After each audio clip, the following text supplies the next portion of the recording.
yesterday, I took that political test. Right. Take a guess on what I am.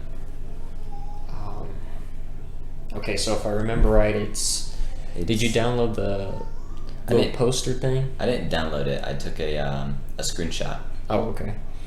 So if I remember right, it's like authoritarian on top. Yeah, it's libertarian on the bottom. Mm. Left and right. Yes. Right? Mhm. Okay, so I'm going to assume you're in the... Oh, I don't know. Maybe leaning right, libertarian? Wow, that's surprising. Why do you think I'm leaning right? Well, because you're more conservative. You think so? Absolutely. Oh, wow, really? I don't know. When I was taking the test, I was taking a really long time because I didn't like the 4 answer thing. What, strongly disagree, agree, Yeah. strongly agree. Yeah, I think I only picked strongly on maybe like 4 or 5 things. But everything else was like agree, disagree, agree, disagree, agree, disagree. Well, that was the thing with the whole test. A lot of people say it's not a good test to see where you're politically leaning. Yeah. Because you could have the same reasoning for 2 different answers. Mm-hmm. Or you could have, like, some of them are so nuanced that it's like, am I agree or disagree, like how you were with the abortion one, or what was the other one that you had? What, where I just had like a question about it? No, because you didn't know which one to pick, because... Oh, it was the women, like Oh, having if they should stay at careers. home. Yeah. Yeah. Okay, that's the one. Yeah. So wait, me and you were actually pretty close. You think so? Yeah. Let's see. Because I was near the middle, like the middle line from left and right. I was closer to that. I was further away from libertarian. So that's where I'm at. That red dot. I like how you have all these like funny little. Well, that's why I asked if you downloaded the poster, because it shows you who you're like next to and everything. So let me see yours again. Yeah, so like. So it looks like you're right around... Who is that? I don't know. It's got like this weird cursive writing. Howie Hankins? Howie Hankins. Because you're right about right there, and Bernie Sanders. Yeah. So I think I'm right below him. You're somewhere in that area. Mm-hmm. Can you send me that picture? Too? Yeah. This mic is insane. Actually. For how little it is, it picks up every little thing. No wonder, like, not reaction channels, but like people who go out into the world and try to get reactions from people use these mics, because it's actually like crazy. Don't they just use their phone? I see a lot of them, they'll just like hold their phone like this. Yeah, some people will use their phone, but like more professional, quote unquote. Like the one you told me about, the what is her name? The girl, like, she does the videos where you don't see the people's faces and they say like a confession or a secret or something like. It's like, I think her name's Thuray, or yeah, her name is like. Here, let me see. I gotta go through my 100+ subscriber list. I think her name is like Thuray. I binged a lot of those videos when you told me about it. It's at the top. Thureya Moronesi. I think that's how you pronounce it, yeah.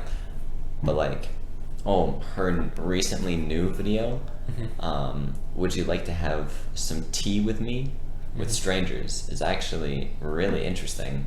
I recommend you should watch it. Well, see, I would, but YouTube did not recommend me it, even though I'm subscribed.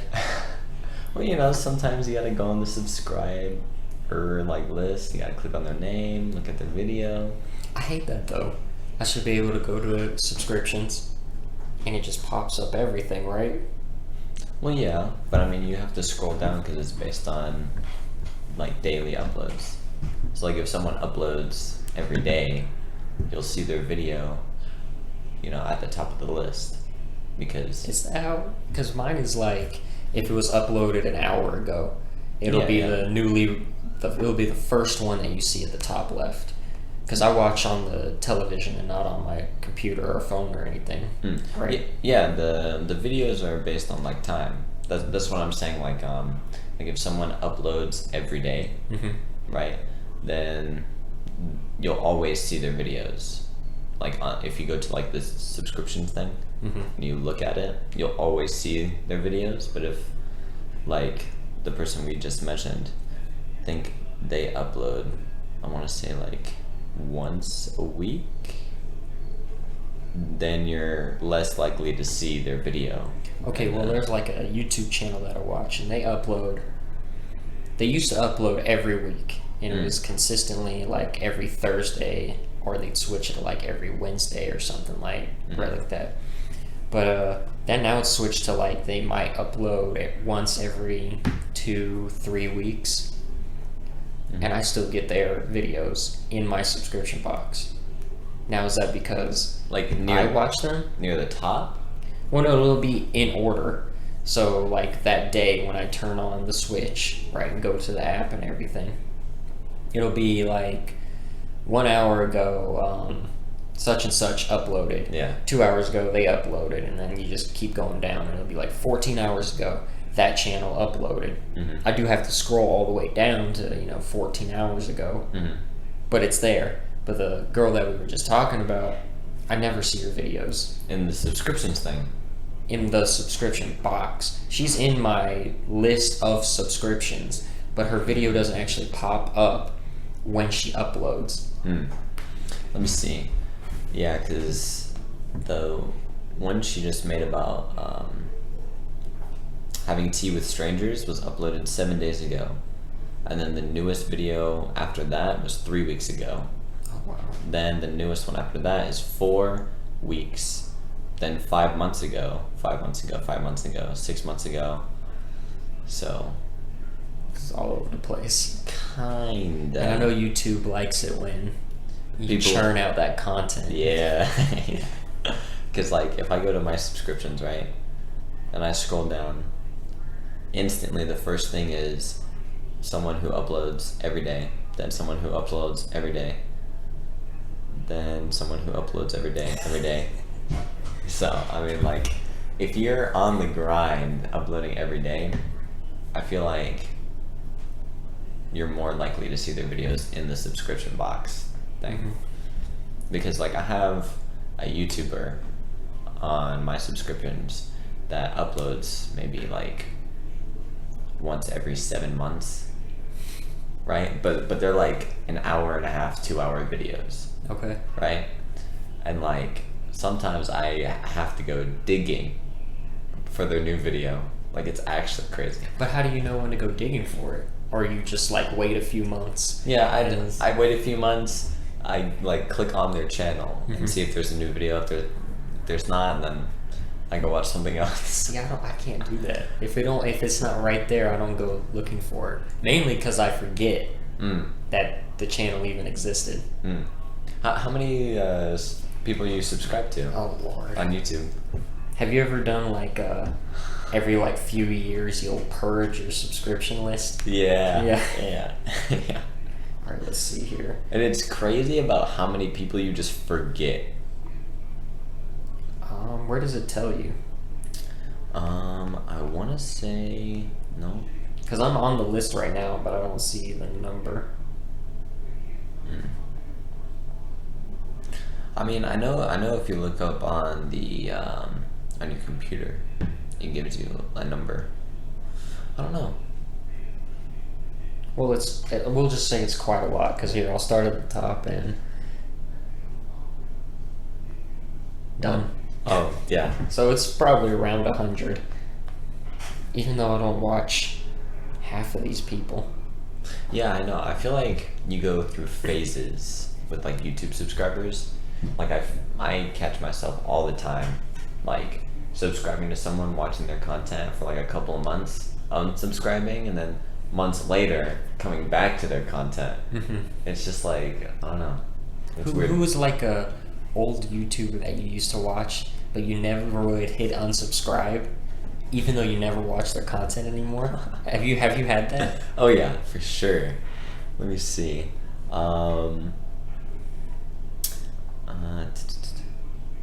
Oh, so they're still in your list, and you just won't hit unsubscribe. Yeah, no. It's either a person named Alec Steele. He makes like blacksmithing videos. Oh wow. Yeah. They're very satisfying. Very satisfying. That, because I think I've had him on my subscription list for 4 years. And I barely watch his content. So why not hit unsubscribe? Because, every once in a while I like to watch it. Well, when's the last time you watched one of his videos? Like, if you had to guess, 4 months ago. Oof. And then I got like this person. He's an art YouTuber. He's called Slew.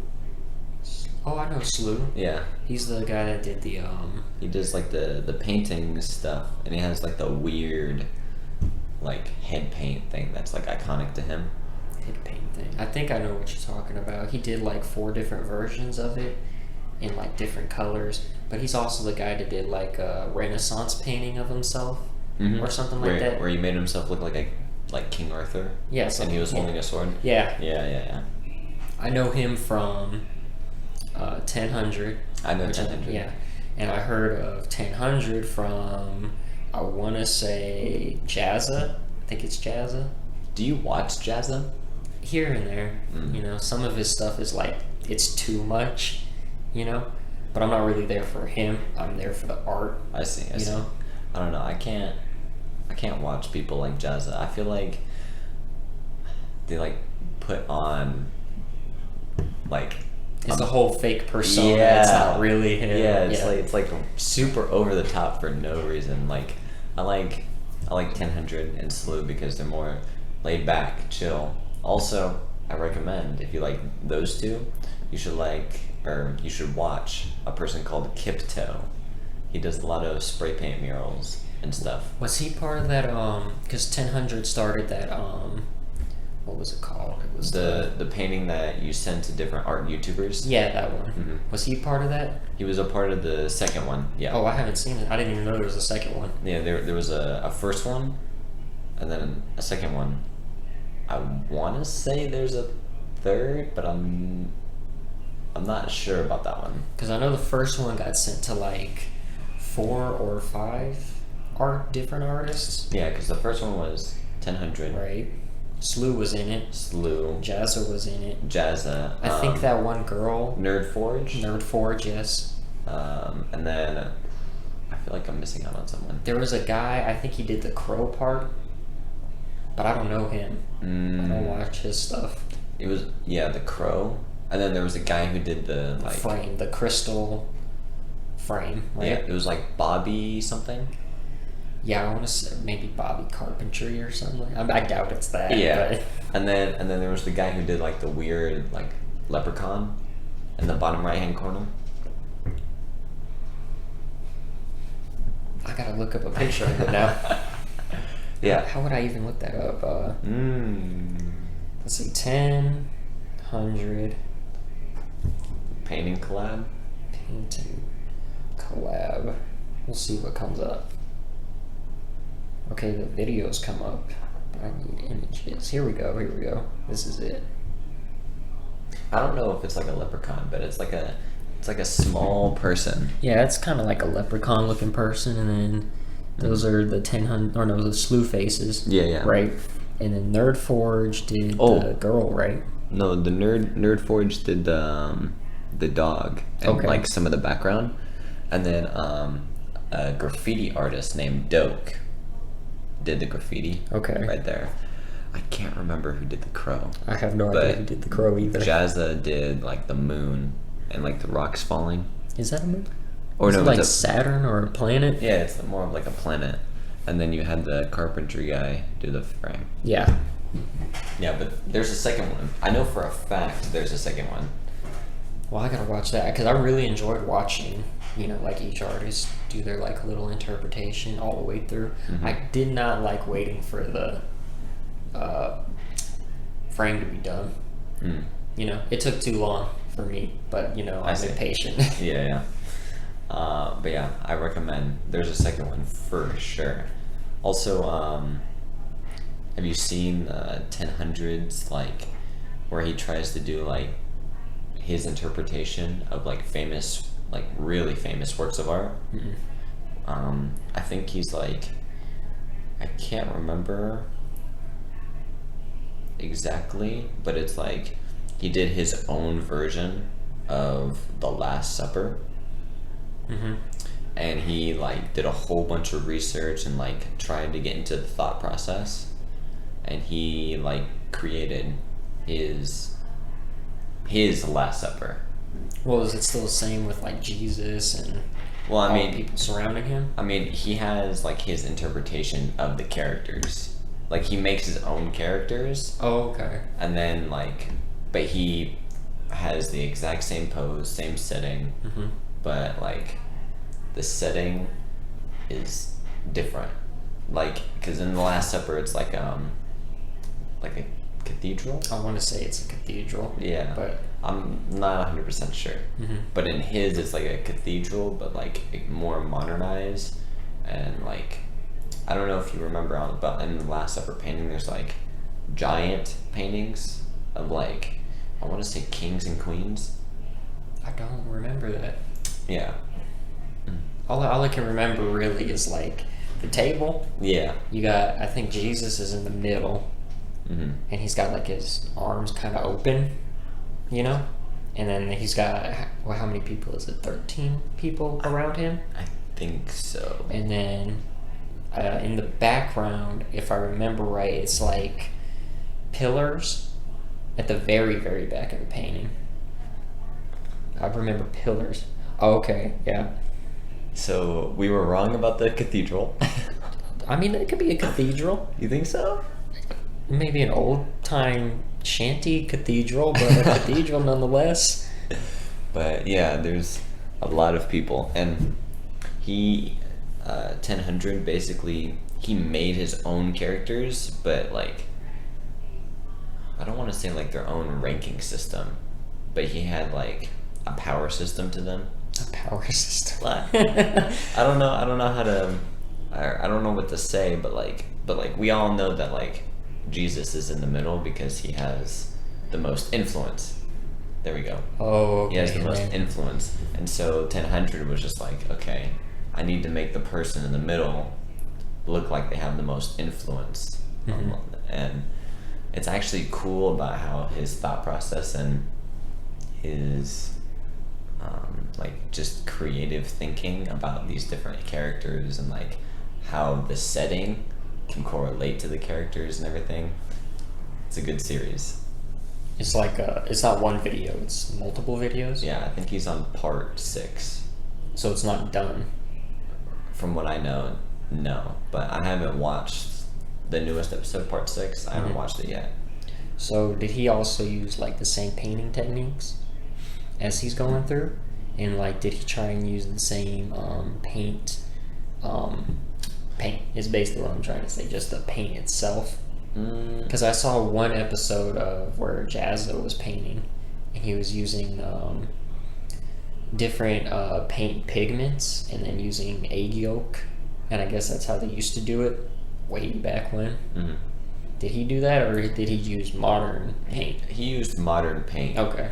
But I don't want to say he didn't use like the old painting techniques, because I'm not 100% sure. Mm-hmm.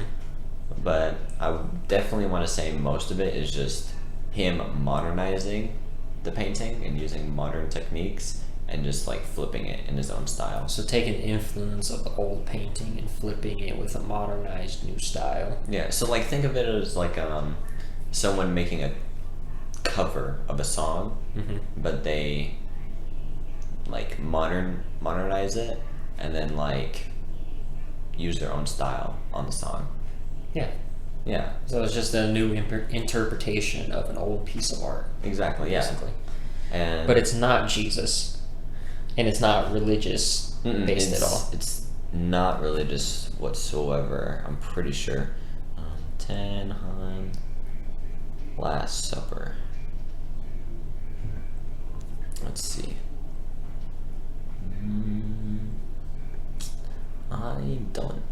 I don't know if I'm going to find it. Maybe if I go to like a video.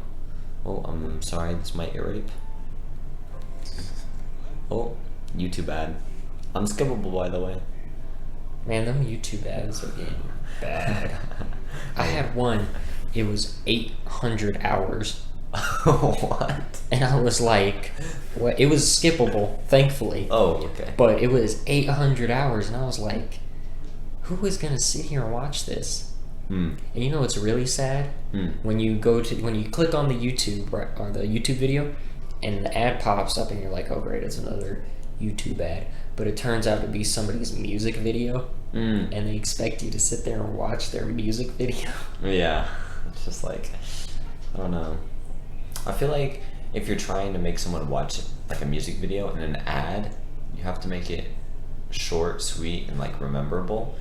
Which, I mean, I think we can both agree that that's kind of really hard to do, right? But like, I don't know, do something that is like big. Well, you know, a lot of people, And because I've grandiose. heard that, what is her name? She's a really popular singer. She used to date MGK, Halsey. Yeah. Apparently, she's not allowed to. I don't know if she's put out a new album or anything because I don't follow her music. But I was reading about this. Her label won't let her drop her album unless she can create something that's like that'll go viral with TikTok, YouTube, whatever. And apparently, that's what a lot of label companies are doing now to artists. Really? If you can't get that viral single to go and blow up, you're not putting out an album because it's not worth it to them. Wow, that's kind of messed up. They want like another, Lil Nas X, Billie Eilish to an extent. So someone that can just make them a lot of revenue. Well, no, they just want one big hit from you. They don't care. Oh, okay. So like Glass Animals, I know was a band that got big. I don't even know the name of the song, but I know how it goes. Yeah, I'm pretty sure everyone knows how it goes. But yeah, I didn't realize that. Like they were stopping like people under labels. Like I don't know how extensive it is and everything, but she did say that they will not let her drop her album unless she can come up with a hit. Wow. So I don't know if they're stopping. I'm pretty sure they're not stopping Lil Nas X, Billie Eilish. Maybe they're only stopping her because she's not as big of a name as them. Also, it might be because, I mean, I'm pretty sure that Halsey has had a big hit, but it's... Oh, of course. Well, most people know who she is. Yeah, but like, that's like a couple of years ago, maybe like 5, 6, 7 years ago, right?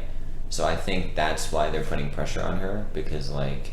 You're becoming irrelevant. Kind you of. need to make something and make your name pop off. Kind of. Yeah. Maybe that's why they're stopping, because like Lil Nas X, like you said, Billie Eilish to an extent, they're still new, relevant, like probably millions of people are listening to their music, right? But I don't know, me personally, when I've like talked to people just like outside in the random world, like I don't really hear people listening like Halsey and stuff like that, So like in the same vein of music, I have a question for you.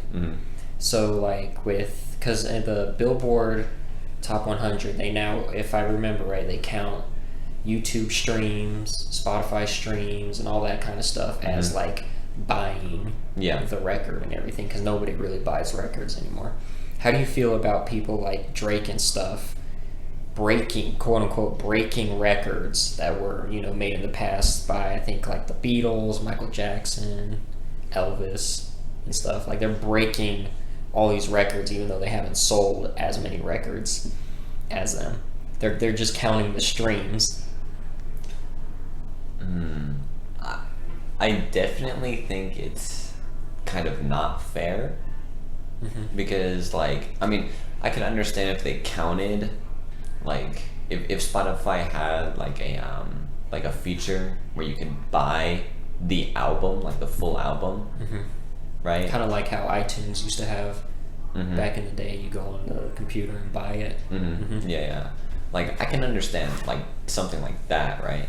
But like, I don't think it's fair to like old records, right? Because when you sold 500,000 records back then, you actually sold 500,000. Yeah, but nowadays they might listen to 1 or 2 songs on your album. and they only pay $10 a month for the streaming service. Yeah, for the streaming service, not for the record itself. Right. So I feel like I don't want to say it's kind of like an insult to the old people who like hold the records, like Beatles, Elvis. I'm not sure. I think it's Michael Jackson that has it, but I just said the big names because, you know. Yeah, everyone knows those, right? But yeah, I think I want to say it's kind of like an insult. So what if they put like an asterisk next to Drake's name, and then down below, well, it doesn't really beat out whoever it actually holds the record, you know? I think that would be fair. But I mean, obviously, like, all forms of art have to like evolve and change. So I mean, like, this might be like the new evolution of like figuring out who's like the biggest artist or the most popular artist, right? Oh yeah, I know that. You know, I know how it has to change and transform because no one really buys records anymore, and people that do, they're usually buying older records. Or maybe an artist will, you know, do like a limited run of a vinyl record, or cassette tapes are coming back, I've heard. I mean, it's also very rare for an artist to like make an actual vinyl, because like you said, not as many people are buying them.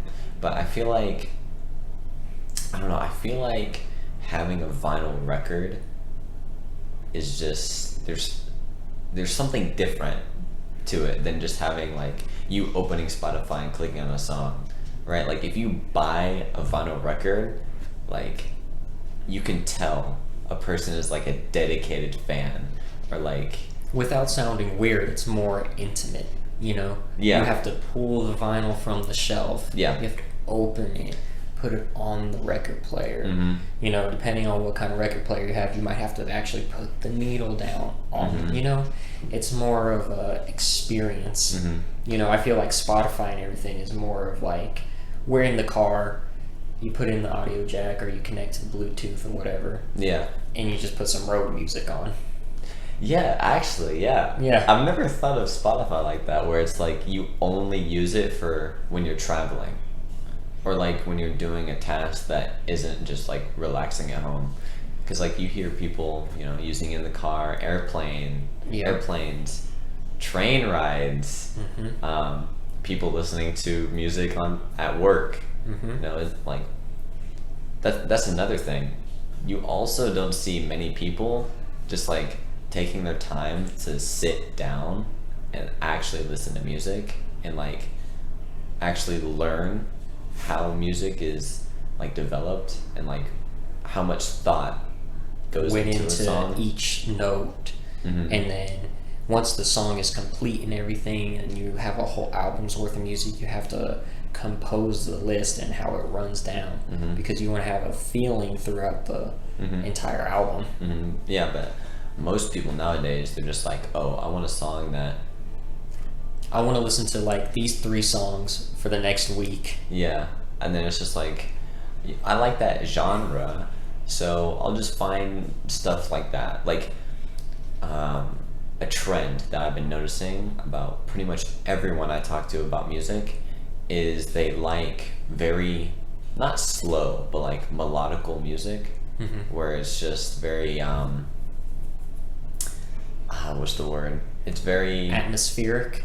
Is that the word you're looking I don't for? want to say atmospheric, but it's very like vibey. It's like very You're not trying loose. to say like It's very loose. It's very like lo-fi? kind of like lo-fi hip hop, right? Mhm. It's kind of like that, where people just want something where it's not really like they can like bob their head to, right? But it's more of like something where it's like you can have it in the background and enjoy it.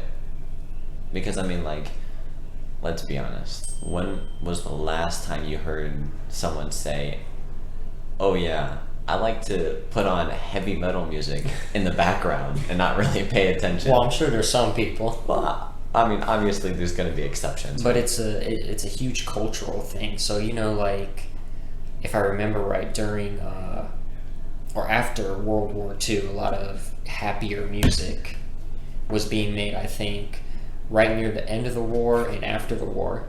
Because no one wants to hear anything Sad. depressing or sad after, you know, an entire world war. Now, we haven't had anything like that happen in some time.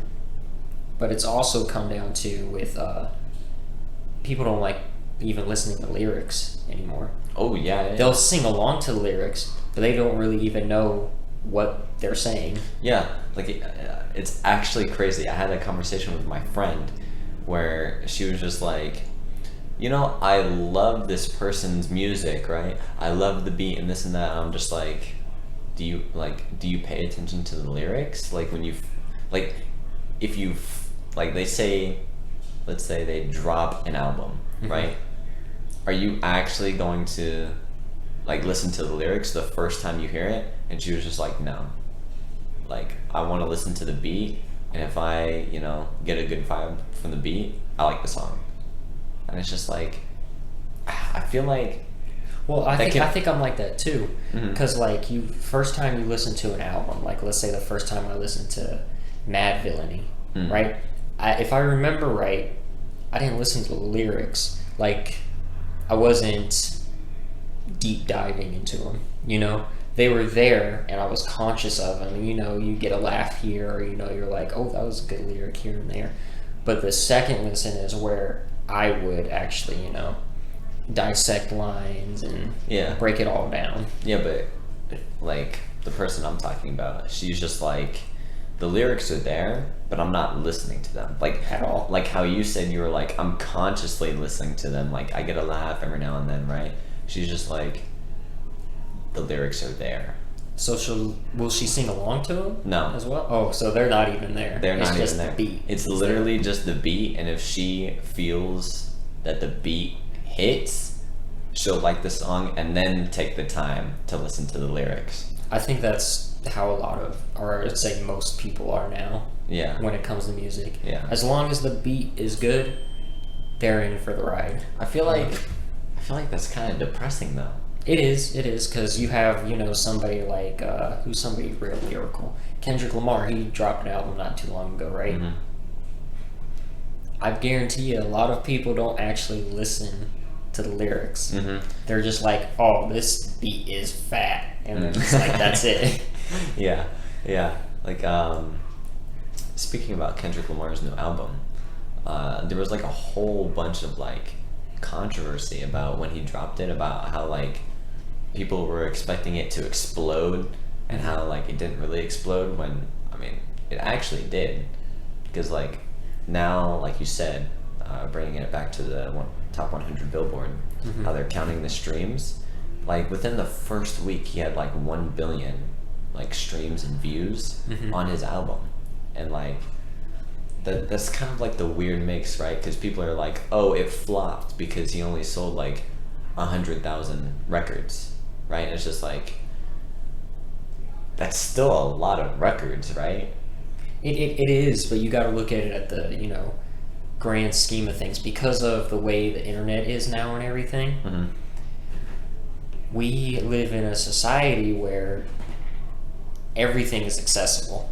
Mm-hmm. You know, it's not like back in the day where you had to go to the record store and buy the album physically, and then if you were the one that had it, everyone listened to it with you. Yeah, yeah. You don't need anybody anymore. All you need is your phone, your computer, or whatever, Mm-hmm. right? Mm-hmm. So I think that's what they mean that by it. Sure, he got 1 billion streams, but it flopped in the grand scheme of things. Because how many streams does Lil Nas X get, for example? Billie Eilish get, for example. You know what I mean? Mm-hmm. So in a sense, did he really flop? No, because he probably made who knows how much money Yeah. off of that album. Mm-hmm.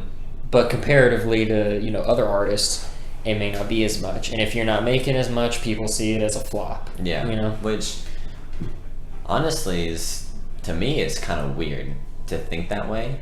Because, like, me personally, I think music is the same thing as, like, wine. When it ages, it gets better. Like, in my opinion. Well, it depends on the song. Because, I mean, if you go back to, like, what is that song? Disco Duck. That was a #1 hit in America. Yeah, when it first came out, yeah.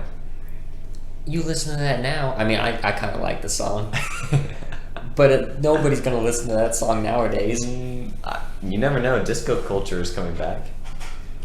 Well, I think a lot of culture's coming back. I think we're starting to get to an era in, like, music where they're taking 80s and 90s and, like, maybe a little bit of 70s. And, like, they'll pick one of those three, right, and make it, like, the main course of a song or an album. And then they'll take the other 2 decades and they'll just kind of, like, weave it in and out of that one. Yeah, I feel like... I think it's mostly with music now. But mostly in all art forms, we're not really making new progressive stuff. It's mostly just taking old stuff and, like, combining it together, which I guess is making, like, a new type of thing, right? Because you have, like, so many genres that are, like... That cropped up in, like, the past few years. Yeah. Totally brand new. Yeah, like, totally brand new, like... Like, what is the one Trent keeps talking about? Lo-fi, indie, Oh, folk pop, or something like that? Yeah. Where it's like 4 or 5 different genres mixed into one, right? So you kind of get like a feel for a little bit of everything. But I mean, like, I don't know. Would you consider that like a new genre of music? Or would you consider it just like a collab of everything old? And another question on top of that, would you also say that we're progressing if we combined? Okay, so to answer the first one, in the name itself, like the one we just used as an example, no. But is it a new genre? Yeah, absolutely, because you probably, I mean, maybe if you go back far enough in music, you've heard something close to it, and it just never took off like it has now, because, you know, you have so many new niche genres and everything. But yeah, I'd say it's new because, you know, you take influence from somewhere else and add it to this thing.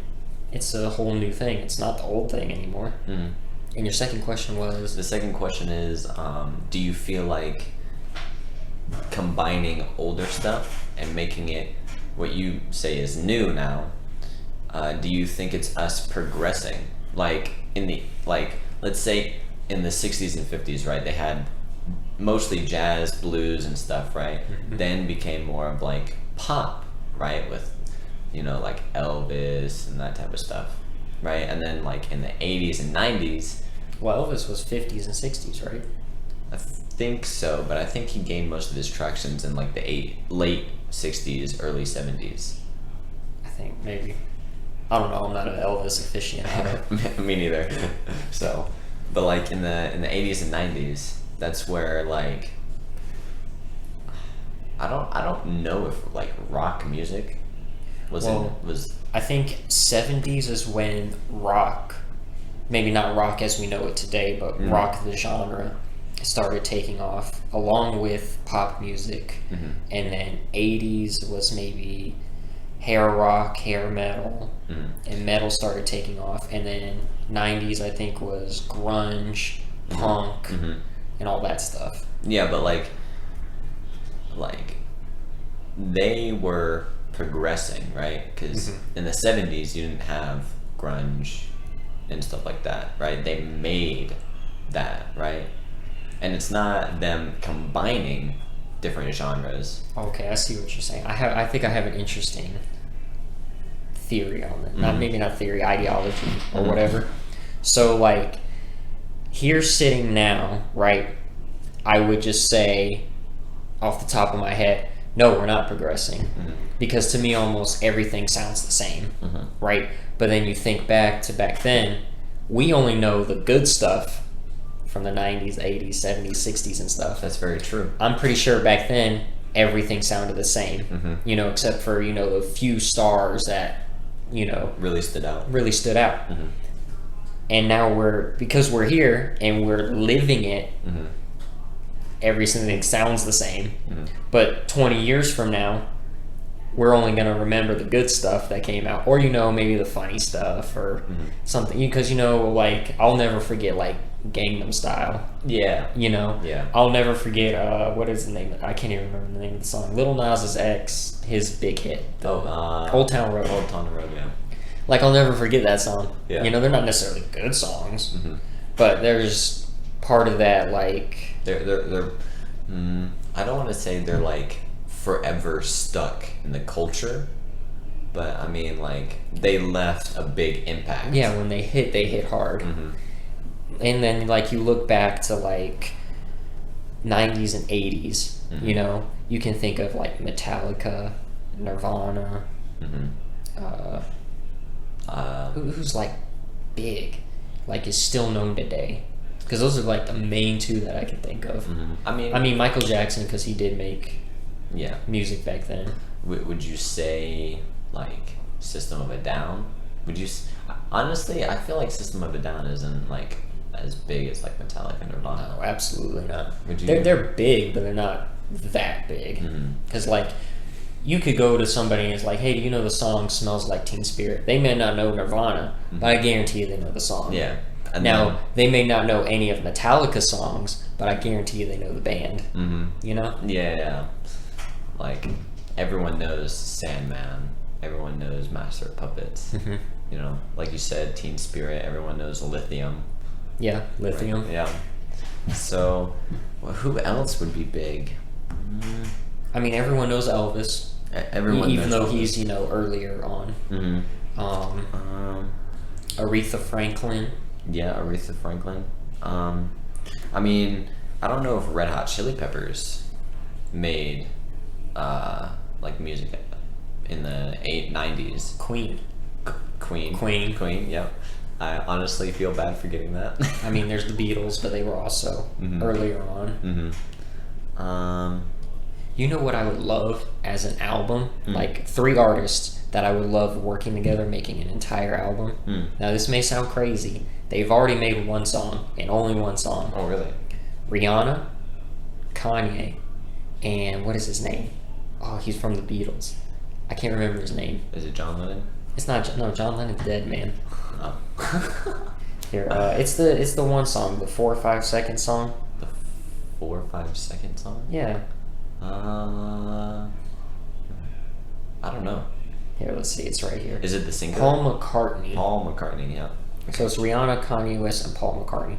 I love that song so much. Do you know the name of the song? It's 4 or 5 seconds. Oh, it's 4 or 5 seconds? Yeah. Oh, it's the one where it's like 4 or 5 seconds. Yeah. Okay. Yeah. I don't know. That song doesn't hit. It doesn't hit? It hits for me. I don't know. I feel like it's too slow. For me, it's like the instrumental in the back, right? It's very, I don't want to say laid back, but it's not. It's like smooth to me, And then you have very passionate singing from Rihanna at parts. And then Kanye, he's not really known as a singer, right? But he does like, I want to say sing, but he has like a melodic flow, And it also sounds passionate at points. And so because it's all like passion, even though they may not mean anything, but it just sounds real passionate. I really enjoy that song. Okay. I see. What do you call it? Speaking about Kanye, Have you heard his like gospel singing stuff? Oh no, I have not. I kind of refuse to listen to anything Kanye anymore. Oh. Even though if they made an album, I'd listen to that. Oh, you would? Yeah, I would. Eesh. Let's just say it's an acquired taste. Well, isn't Kanye an acquired taste now? Like old Kanye, everybody could listen to. Mm-hmm. New Kanye, it's like there's like he's part of like a niche group now. Like he's his own genre almost. You know? I guess you could say, yeah, but I don't know. I don't know. But so you think we are progressing? Because Yes, even though it doesn't feel like it. mm, Because like I said, everything sounds the same up until 10, 20 years from now when you look back. Because you know, like you look back to like when Linkin Park was big and everything. Everyone remembers Linkin Park. mm-hmm. Everyone remembers that one song by Papa Roach. Yeah. All those other bands basically fell into obscurity. Yeah. Like they never existed. That's true. Even though they were as big as Linkin Park at the time. Mm-hmm. And Linkin Park seems to be the only one to grab hold of the culture, I guess. Yeah. You know? Yeah. Okay, so then what do you feel about like genres coming and going? So like when disco was super popular, right, in the 80s, I'm pretty sure. 70s, I think. 70s. Right, when disco was super popular, you almost hear no one talking about disco, even though it was like a brand new genre. It was weird, funky. Literally everyone listened to some form of it. Well, so like I think with disco, and I don't have any, evidence to back this up, I believe disco had slowly dissolved into hip hop. You think so? And that's why disco is no longer around, because hip hop is disco. In a way. Because disco had more of like actual singing and not just rhythmic rhyming words. But you look at like the beats they used and everything for a disco song, they're not maybe as closely related to what we see as rap now, but the old rap songs, they were really poppy and jumpy and everything, and they weren't very lyrical. They used simple rhyming words: car, star, bar, far. And so that's why I think it slowly went away. And it's only just now coming back into music because, of course, that would have bled into 80s pop music. And you can see that now in kind of like The Weeknd's music and stuff like that. That's interesting that you think that disco slowly transformed into hip-hop. In a way. I'm not saying it like just completely got engulfed by it. But I feel like a lot of the nuances of disco slowly bled into hip-hop. And that turned hip-hop into what we know as it is now. Interesting. So you think that's the main reason? Yeah, because once a genre gets taken over by another one, it falls into obscurity. Like metal got taken over by new metal. You don't hear metal that often anymore. Okay, now here's a question I'll ask you. Do you think that's good for music? Do you think it's good for the new stuff to engulf and change the old stuff, but we also forget about it? Like, do you think that we should still remember the old stuff? Here's the thing, we never actually forget about it, right? Because if you really think about it, like, I'm only slightly older than you, right? And we pretty much know the exact same music, except maybe you know more newer stuff and I know a little bit older stuff. But you talk to, like, your parents, your grandparents, and all that kind of stuff. The music's never forgotten. It's always there. It's just we as a society haven't taken time to look back on it. Because we're constantly trying to move forward, finding that new thing, when that new thing could be something from the 60s. That we implement into music now. But do you think that's okay for us to not look into the past? No, I don't think For it's a music? good thing. You should always look back into history, no matter what it is. You know, art, war, religion, whatever. You should always look back because there's always something to learn from back then. I agree. And the craziest part, I think, that not all art forms evolve, right? Because I mean, like, if you look at music and you look at like painting, drawing, right? Those obviously evolve throughout the years. But if you look at something like writing, right? You don't really see writing evolve. Like, you don't really see like new forms of writing, right? You do, but it's not really noticeable because usually what happens is the language itself changes, therefore making the old writing not usable anymore. You know, because like with slang, you know, a lot of new slang terms crop up, it seems like every 2 years now, you know? And so as the language changes, you have to change how sentence structure is formed and then how punctuation is used and everything.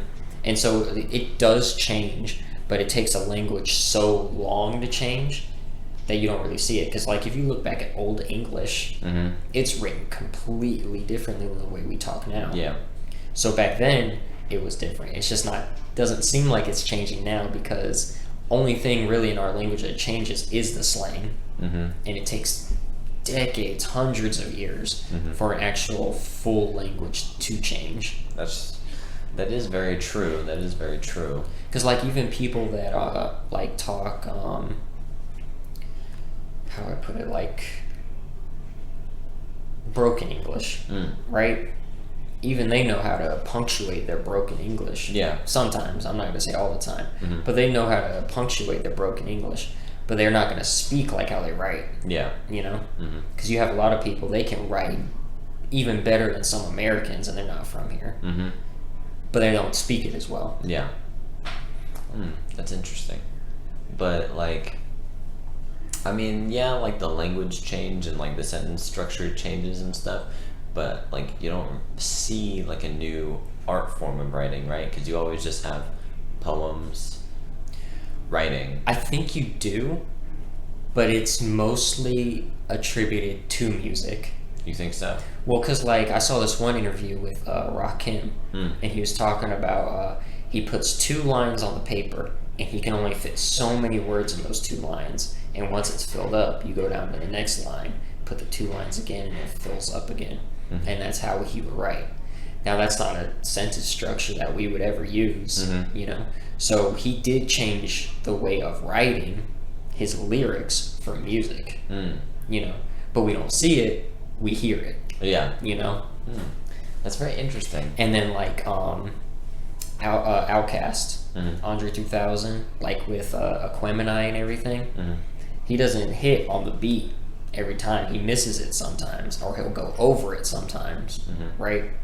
So it's little things like that. The writing is being changed, but it's due to the music, and it's changing all these different art forms of writing, but we never see it. Interesting. So you think that writing itself is changing, it's just that it's never put to the forefront. It's always in the background. How many times have you seen an artist's lyric sheet? How many times? Never. I can think of one time, and it was an interview with Eminem, and he had a little box of all his old writings. Yeah. He didn't actually show it. You know, he wasn't like, oh, this is the lyric and this is the lyric. But you saw all the little papers. Now, I don't know how Eminem writes his lyrics. He might write in, you know, a very well-known poem structure, or he might have like this mathematical equation that he does to, you know, it's just we never see it. Everything we see is essays, poems, books, magazines, newspapers, and stuff, and those have like set structures that if you don't follow, chances are nobody's going to read it. And I feel like lyrics with music is the only way the art form of writing changes. So you always think that the newer versions of writing are always in the background. They're always hidden over something or another form of art. Yeah, because when you think about it, the only time you really write is for school, if it's your job, or in your free time, and being creative. Yeah. And so the first two, school, they have a set structure they want you to follow. They don't want you to be creative. At a job, they definitely have a set structure and don't want you to be creative. Yeah. In the time where it's your free time and you want to be creative, you want to emulate what you see. So, you read the book like 1984, or you read a poem, what is a poem? I can't think of one. Yeah. But, you want to replicate that poem because you like it so much. So usually it changes in the background, and that's why we never see it. Because it's constantly changing. Because who knows, there could be a kid right now writing a song in a sentence structure that wouldn't make sense if you just read it. But in music, it makes perfect sense. Especially with like Eminem again, he has a lot of internal rhymes. Some words have internal rhymes within them, and then he'll rhyme the first word of each line and the last word, or he'll just be all over the place. Yeah, but I definitely think when it comes to music, it's a lot more different. In what way? Because when you're normally just writing, right? No matter how creative you get, right? You have to follow a sentence structure of some sort, right? No matter how creative you get, you have to have a proper noun or a noun, an action or a verb, and then a subject, right, of some sort, right? You have for each sentence. Are we talking bar or sentence? I'm saying sentence. Okay. Right? You have to follow a sentence structure. No matter how creative you get, you still have to follow a sentence structure, right? There's so much you can do to be creative, right? Outside of music, right? Because outside of music, like you're saying, right? They could write like no other person on this planet, right? And it makes sense in the music, but in their writing, it doesn't make sense because they're not following at least a sentence structure. I feel but when it comes to physical writing, books, magazines, right? Yeah, they have a set structure, right? But their deep root is them having to follow a sentence structure. Okay, yeah, I see what you're saying. So you think the most creativity that you have in writing a book or magazine is the subjectivity of what you're writing about? I think it's limited because you are bound by that sentence structure. But in music, you're not as limited, right? Because you can have a run-on sentence for 7-8 bars, right? And it makes sense in music. But if you are reading a magazine, a book, or something, right? And they have a run-on sentence that's almost a paragraph long. Yeah, you're gonna be like, "Come on, dude." Yeah, you're gonna be like, "Give me a comma or a period or something." Yeah, it's just how many times have I read the word "and" or "but"? Right? Yeah. Okay. I see what you're saying. I feel when physical writing, they're so limited because they have to follow a certain sentence structure, right? It's and I feel that has a chance to evolve, but I don't think it's going to evolve anytime soon. Because I feel no one is, I don't want to say no one's allowed to step out of that, because most of the time when someone tries something new, it feels nowadays everyone just hates it, right? They hate on it, right? Cancel culture. Right? It's just ew, it's something new, get rid of it, right? Well, I think with writing, if you were to try something new, switching up the sentence structure or anything, it's not that people would necessarily hate it, it's that they wouldn't understand what you're trying to say, because we're so ingrained in the way things are written through, school and all the reading we've done since you're 4 or 5 years old. Mm-hmm. It's just the way you've been taught. So anything different is like, my brain can't comprehend it. It's like when you try and learn another language where, maybe the verb is switched around, or your verb is at the beginning of the sentence instead of the middle or whatever. And that's why it's so hard to comprehend other languages, because you're so ingrained in having this perfect sentence structure, and then you try and flip it on its head in another language, and you're like, I don't get it. So I'm gonna ask you a question. So do you think that if we started to evolve physical writing as fast as we did music, do you think they would have to teach that in the classroom? Right? Oh yeah, absolutely. Yeah. Because music changes, it feels like every day now. Because of how accessible everything is to everybody, which is a good thing, right? Because we get these great musical pieces and everything. But if you did that with writing, like if everyone was writing and then you constantly changing the way things write, one, I don't know if there would be a set structure anymore, because everyone's going to write differently. So could you teach it in the class? I don't think so. I don't think so either. But should they at least try? Because they have musical theory, and trying to understand music and everything. But so they would have to have, I guess, written theory. Isn't there already like a written theory, or no? I'm not an English major. I wouldn't know. I'm not one either. But yeah, I definitely feel like people who write are just extremely limited in their capabilities, because there is just a deep root structure that they have to follow no matter what. I feel like if we I feel writers don't feel that way though. Really? You don't think so? No, because the creativity isn't necessarily the sentence structure, it's the subject that you're writing on. You have, the only reason you worry about sentence structure is so that way people can understand you. So that way you can get, your point across, your belief across, or give information out, right? But somebody who writes about something that they're really passionate about, that's all they're worried about in the sentence structure, so you understand why they're so excited about this topic. You read any book that somebody is truly and actually passionate about, you can feel it in their writing. And they're using the same sentence structure that everyone uses. But they have tone and voice in their writing. And you can, the last book I just read, what is it at? The New Human Rights Movement, right?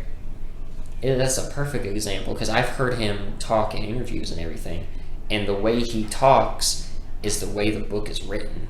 Really? I can hear his voice and his expressions, and yeah, you can not feel his feeling, but you can hear when he gets louder, or he'll emphasize something. Yeah. You can definitely not hear it, but you can feel it through the words that he's using. So the creativity is the words you use in the subject matter of the topic. So do you think that if writing didn't have a sentence structure, people would be able to be more creative on a subject? No, because no one would understand you. If there was no structure to writing, no one would understand anybody. It's like talking. I can't even give you a good example. Yeah. Because I'm so stuck in this structure form of speaking and writing that if I try to flip it on its head, I'm gonna confuse myself. I feel like there was definitely I'll bring up a good example. Okay. Right? Or at least I want to say it is a good example. It might not be a good example, right? But it's like when Pig Latin was first introduced, right? First made up, right? It's English, right? But isn't it every first letter is put to the back of the word? No, I think... Or is it the last letter that's Pig's put... Latin is you take the first letter of the first word Mhm. and you replace it with the first letter of the second word, and you flip them. I thought it was always where it's like it's the last letter that goes in the Yeah, front. go ahead and look it up. Yeah. Because I'm definitely not sure about that. Yeah, but like they made up Pig Latin, right? That's something new. I mean, But you're not changing sentence structure. It's more of like a code, yeah. you know, or because I feel like you use Pig's Latin now to make fun of people. Mm. I don't know. I feel They actually use Pig's Latin in an epic rap battle with Che Guevara and who's the other guy? He's from that book. Remember the 5th of November, whatever that is. You know which one I'm talking about? Guy Fawkes. That's his name. Okay. And he says, "You're an che," or an che, something like that. But he's actually calling a che, something like that. I can't remember the actual lyric. Okay, so apparently Pig Latin is where you take the first letter of a word, you bring it to the back, and apparently you add AY. So like hello. That's what it is, because he says che. You're an che, so it's chump a. Yeah. That's what it is. Okay. So apparently like hello in Pig Latin it's LOA, and then like the word duck, right? In Pig Latin is Ukde. ukde. Ukde. Okay. Yeah. So that's weird. But see, you're not changing the structure of the sentence. You're just changing the word, Yeah, I guess. which is what slang is. You know, like you told me yesterday, it's giving, right? Yeah, it's giving. That's completely new to me, you know.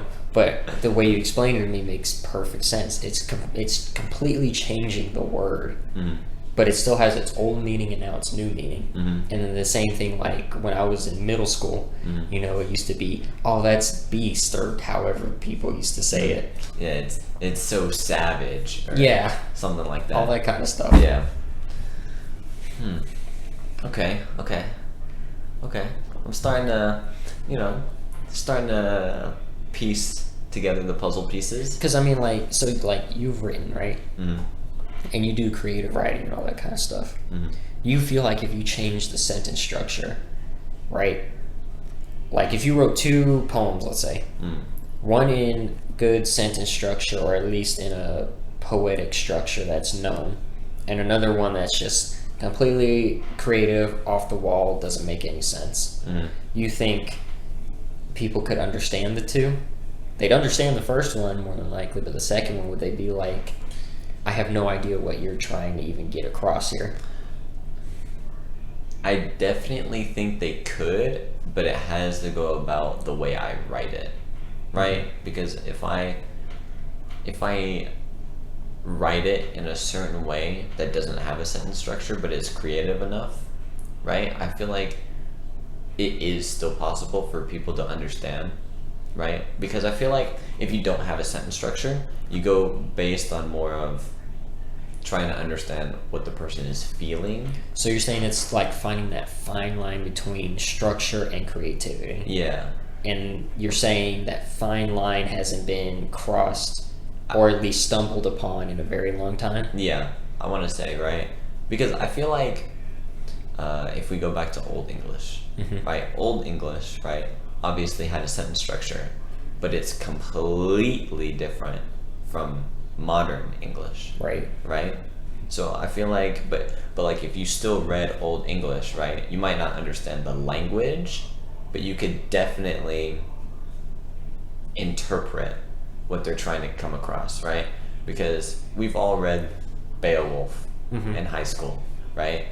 You're reading that, and most of the time you're just like, what are they saying? right? Right. Because you don't know the language. But I feel like in certain parts, right, where like Beowulf is fighting a monster, right?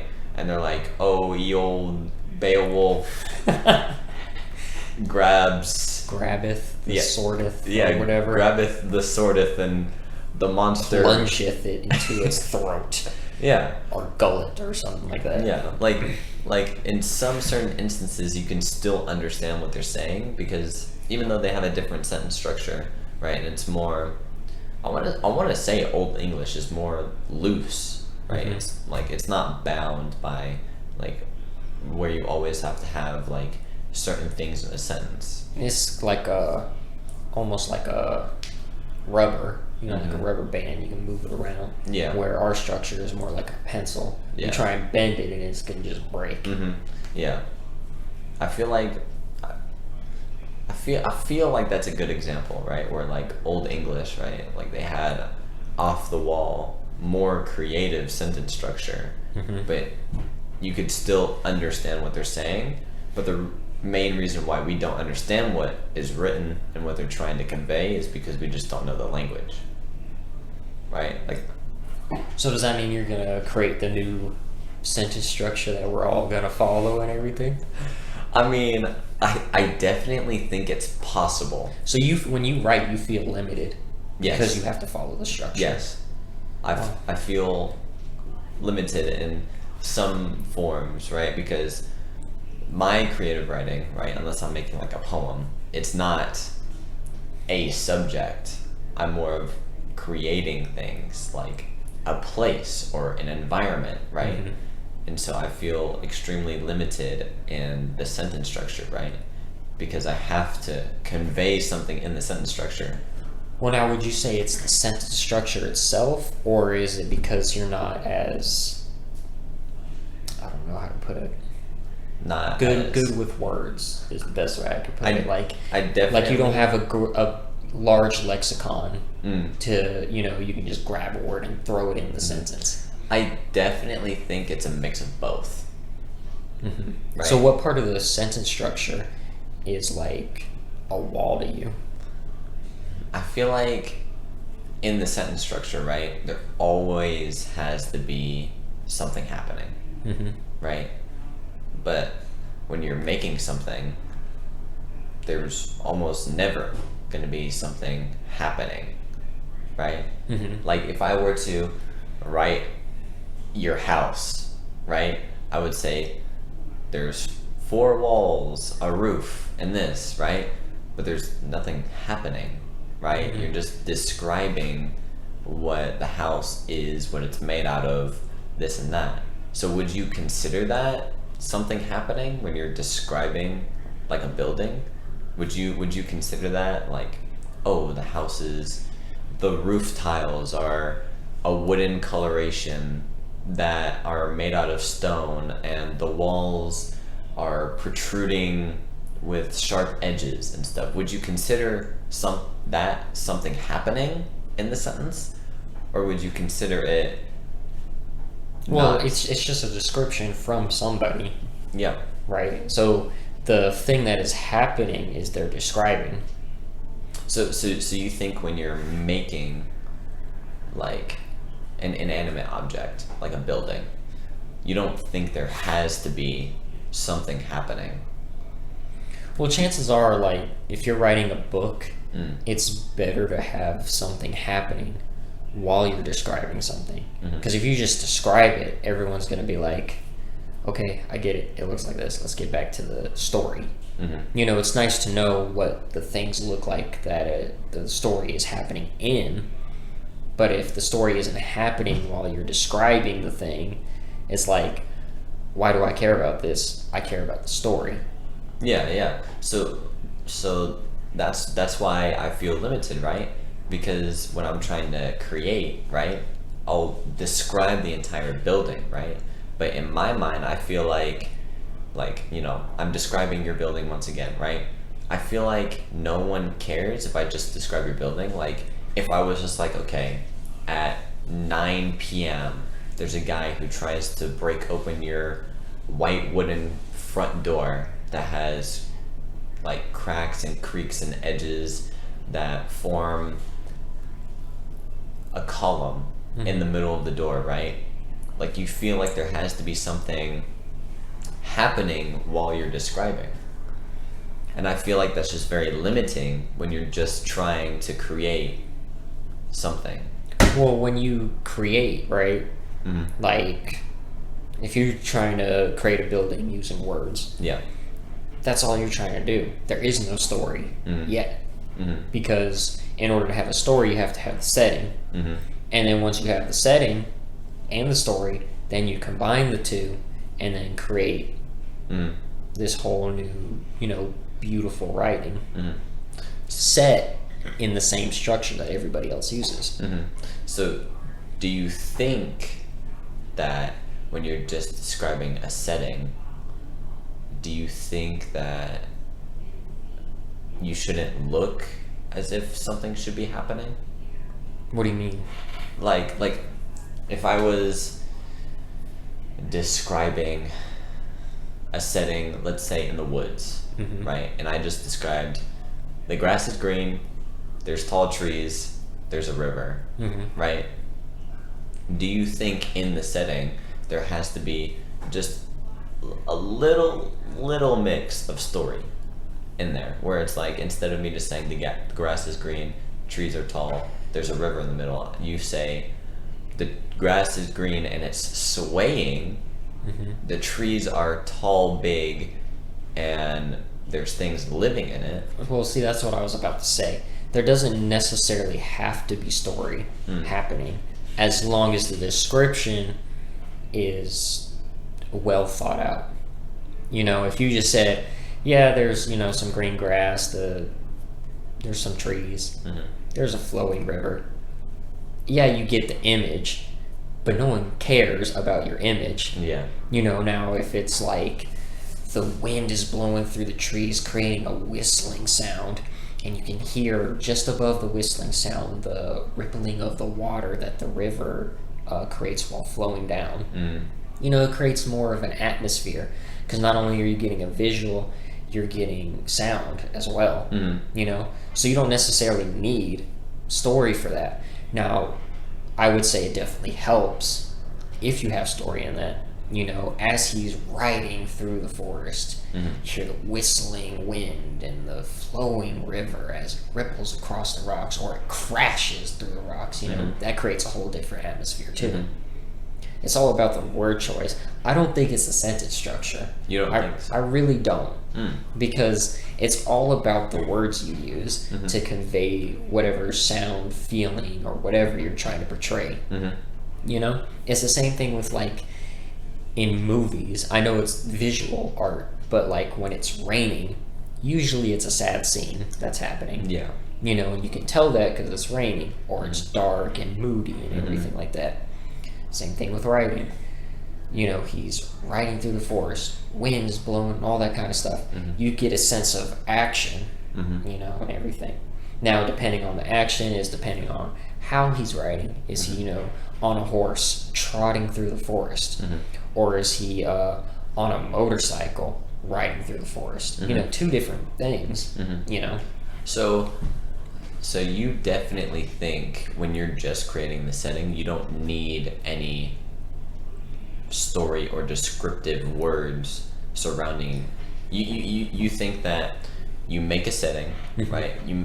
When you make the setting, it can be as plain as possible, but when you are telling that setting, you need to add story elements to it, because then nobody will care about your setting. Yeah, when you're creative writing, you can just be like, okay, I want to make a forest. Now, what kind of forest? Is it going to be a place where it snows a lot? Is it going to be a rainforest? Because those are two different things as well. But all you need to know as the creative writer that, okay, I don't want a rainforest, I want a snowy mountain forest kind of deal. Okay, snowy mountain forest. Is there a river? Yeah, sure, let's say there's a river, right? You need to know the basics. That's it. But when you tell your story, everyone else, because you already know what the place looks like, what it sounds like, smells like, and everything, you need to convey that to everybody else in a very intriguing way, because you want to keep their attention and not lose them, because the second you start losing them, they don't want to hear your story anymore. Like if you just said snowy mountain forest and there's a river that goes through it, you're like, the reader's like, why do I care about your setting? Mm-hmm. You know, it's like Star Wars. I know it's visual again, but isn't it that Luke Skywalker lives on a desert planet where his family collects water, and the planet has 3 suns? Mm-hmm.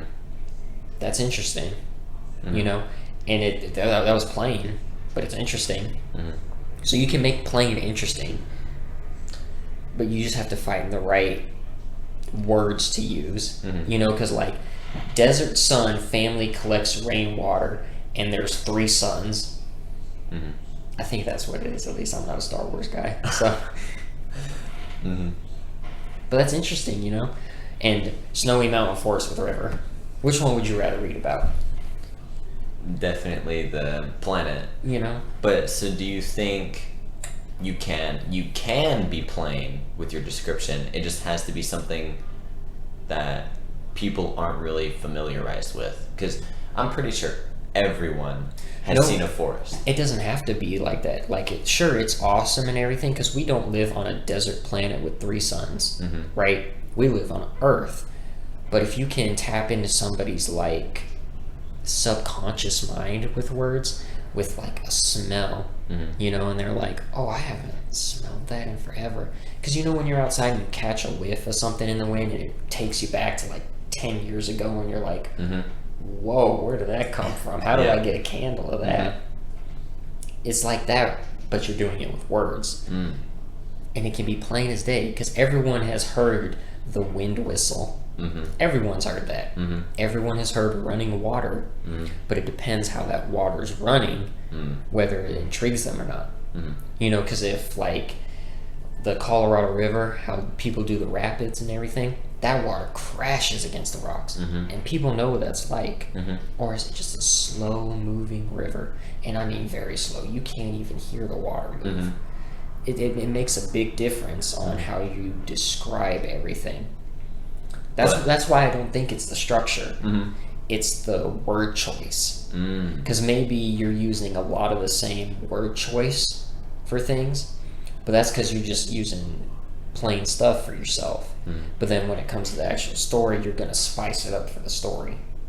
So do you think for me to not feel as limited, right? Because honestly, the main reason why I have a hard time writing is because I feel so limited. I feel like everything has to be new, fresh. Everything has to do something. There has to be something, right? That's you as a human, right? Because the problem with humans is we want inspiration. And then once we get that inspiration, we can create, Mhm. writing, painting, whatever. Mhm. We can do all the creative stuff when we have that inspiration. But the second that inspiration goes away, you've got nothing left in the tank. Mhm. You could stare at that blank document all day long and nothing's going to happen. Yep. You know what I mean? Mhm. And you can't rely on inspiration. If you write plain stuff all the time, at least it's getting done. You can always go back and revise it. Mhm. Especially if you hate what you wrote, you can always change it. Mhm. But as long as you keep writing, you'll constantly have stuff, Mhm. you know, and like, I know you don't like reading, Mhm. but I highly suggest you start reading, because you'll learn new words that way. Like, if I come across a new word I don't know, I look it up.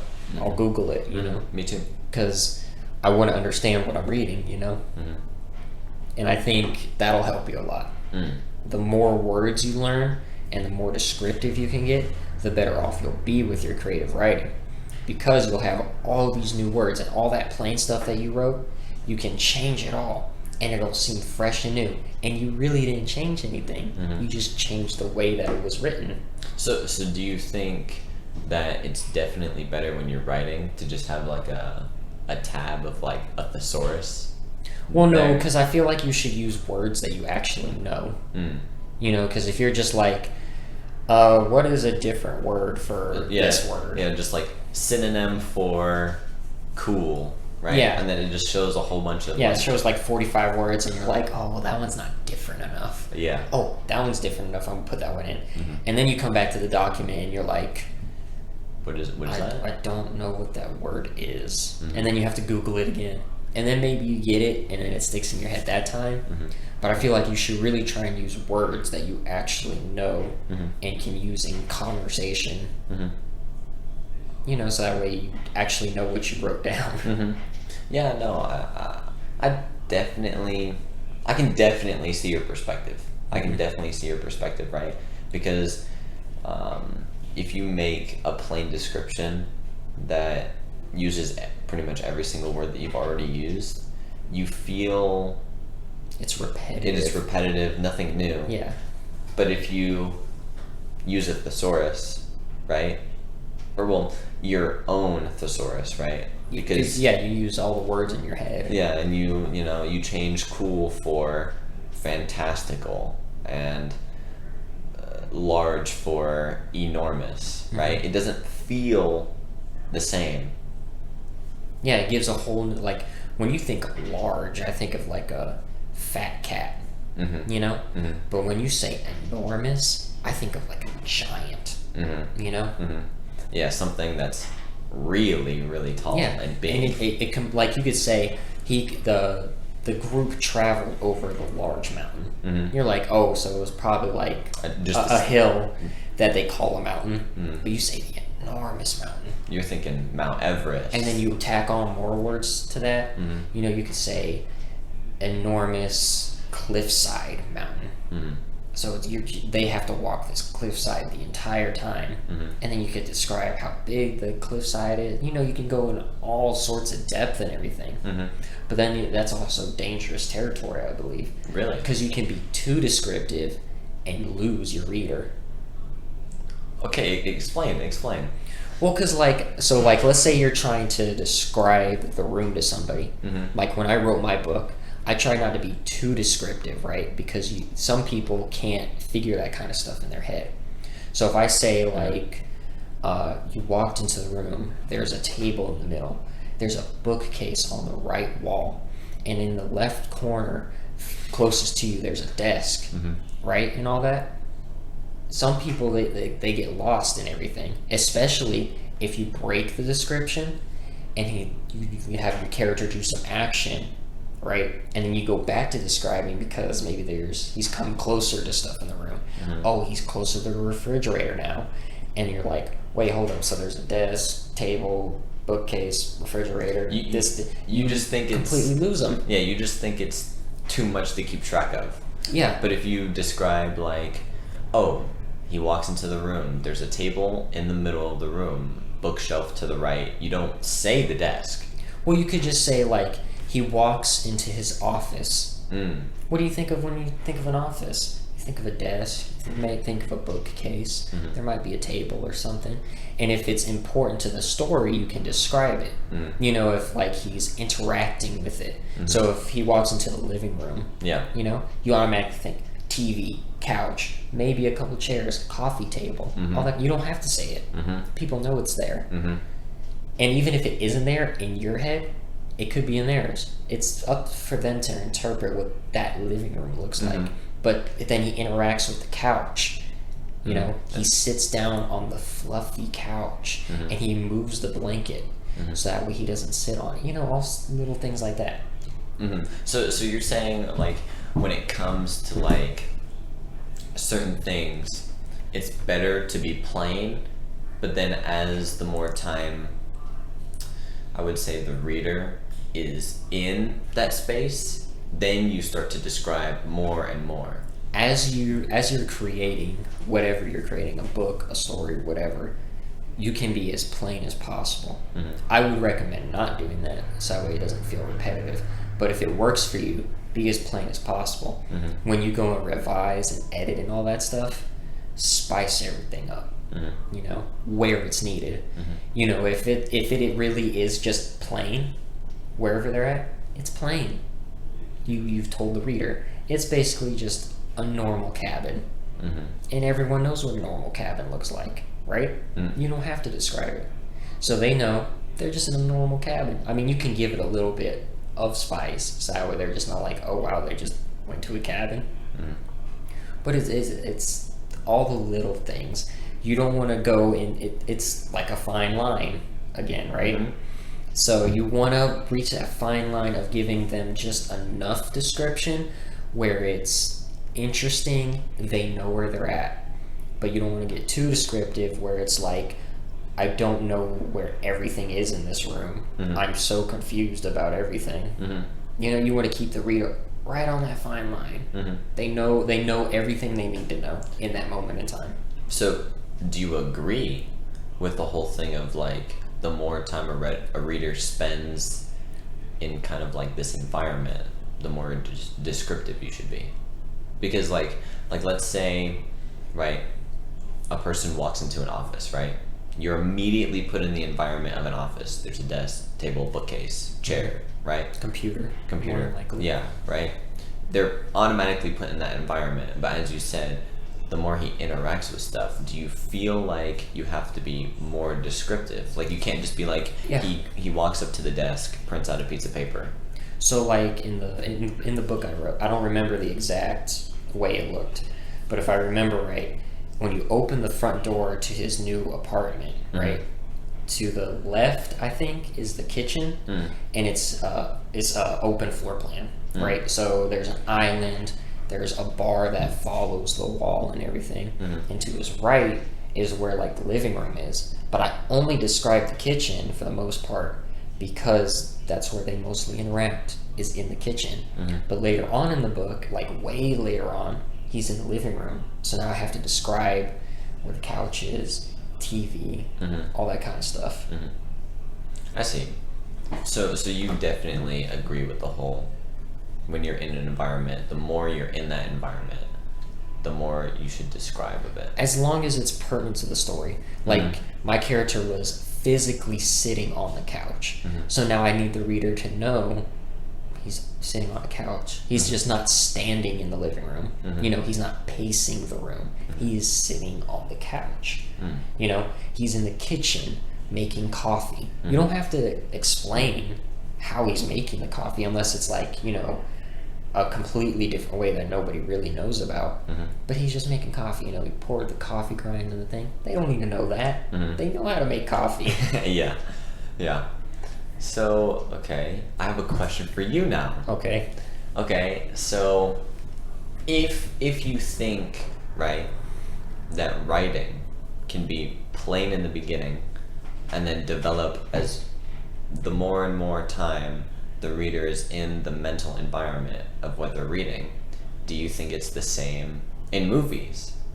Do you think that when you're first introduced to a new environment in a movie, do you think that it should be more plain than have more things? Like, for example, if you're watching a movie, right, and the movie shows someone walking into a room, do you think it's better for it to start out as like clean and tidy, but throughout the movie the room gets more untidy and shows more of their personality in the room? Or do you think it should just show their personality or convey something right away? Well, with anything, writing a movie, it should convey whatever you need it to convey. So if we have a character who is depressed, right, that's the first thing we know about them. Chances are their room is dirty. They have a hard time keeping up with things. They may not be good with money. And that's all things you can show. You know, you don't have to tell the reader. You can show, or in a movie, you can just show it. You know, like they walk into the room and the laundry basket is completely full. It's overflowing. You know, their bed is not made up. There's trash all over the desk.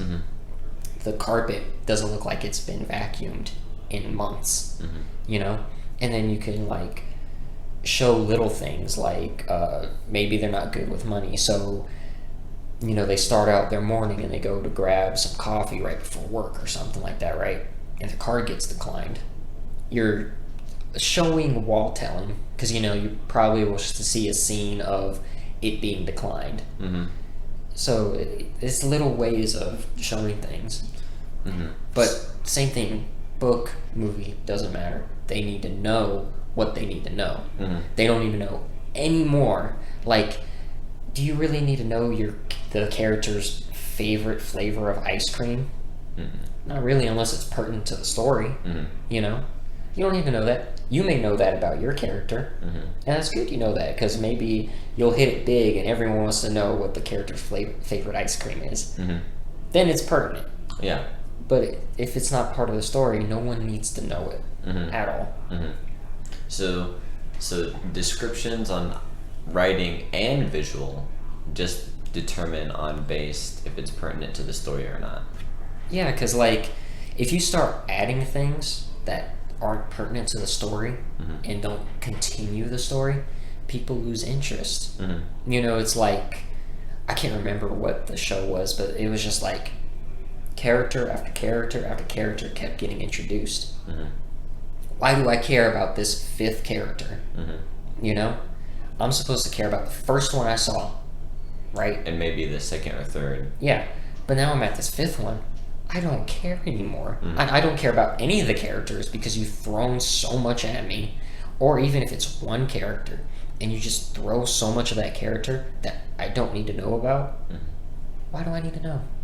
You know? Like Breaking Bad, right, does this really well, I think. There's the scene where it's Walt's birthday, and with the bacon, you know, I think it says it's his 44th birthday or something like that. And then a year passes, and they do it again, if I remember right, and it's 45 this time. That's very pertinent to the story because it shows character. You know, they all remember his birthday. Now, if they didn't remember his birthday, and he just looks, maybe that's what it was. Maybe he looks down and he does it. I think he does it himself.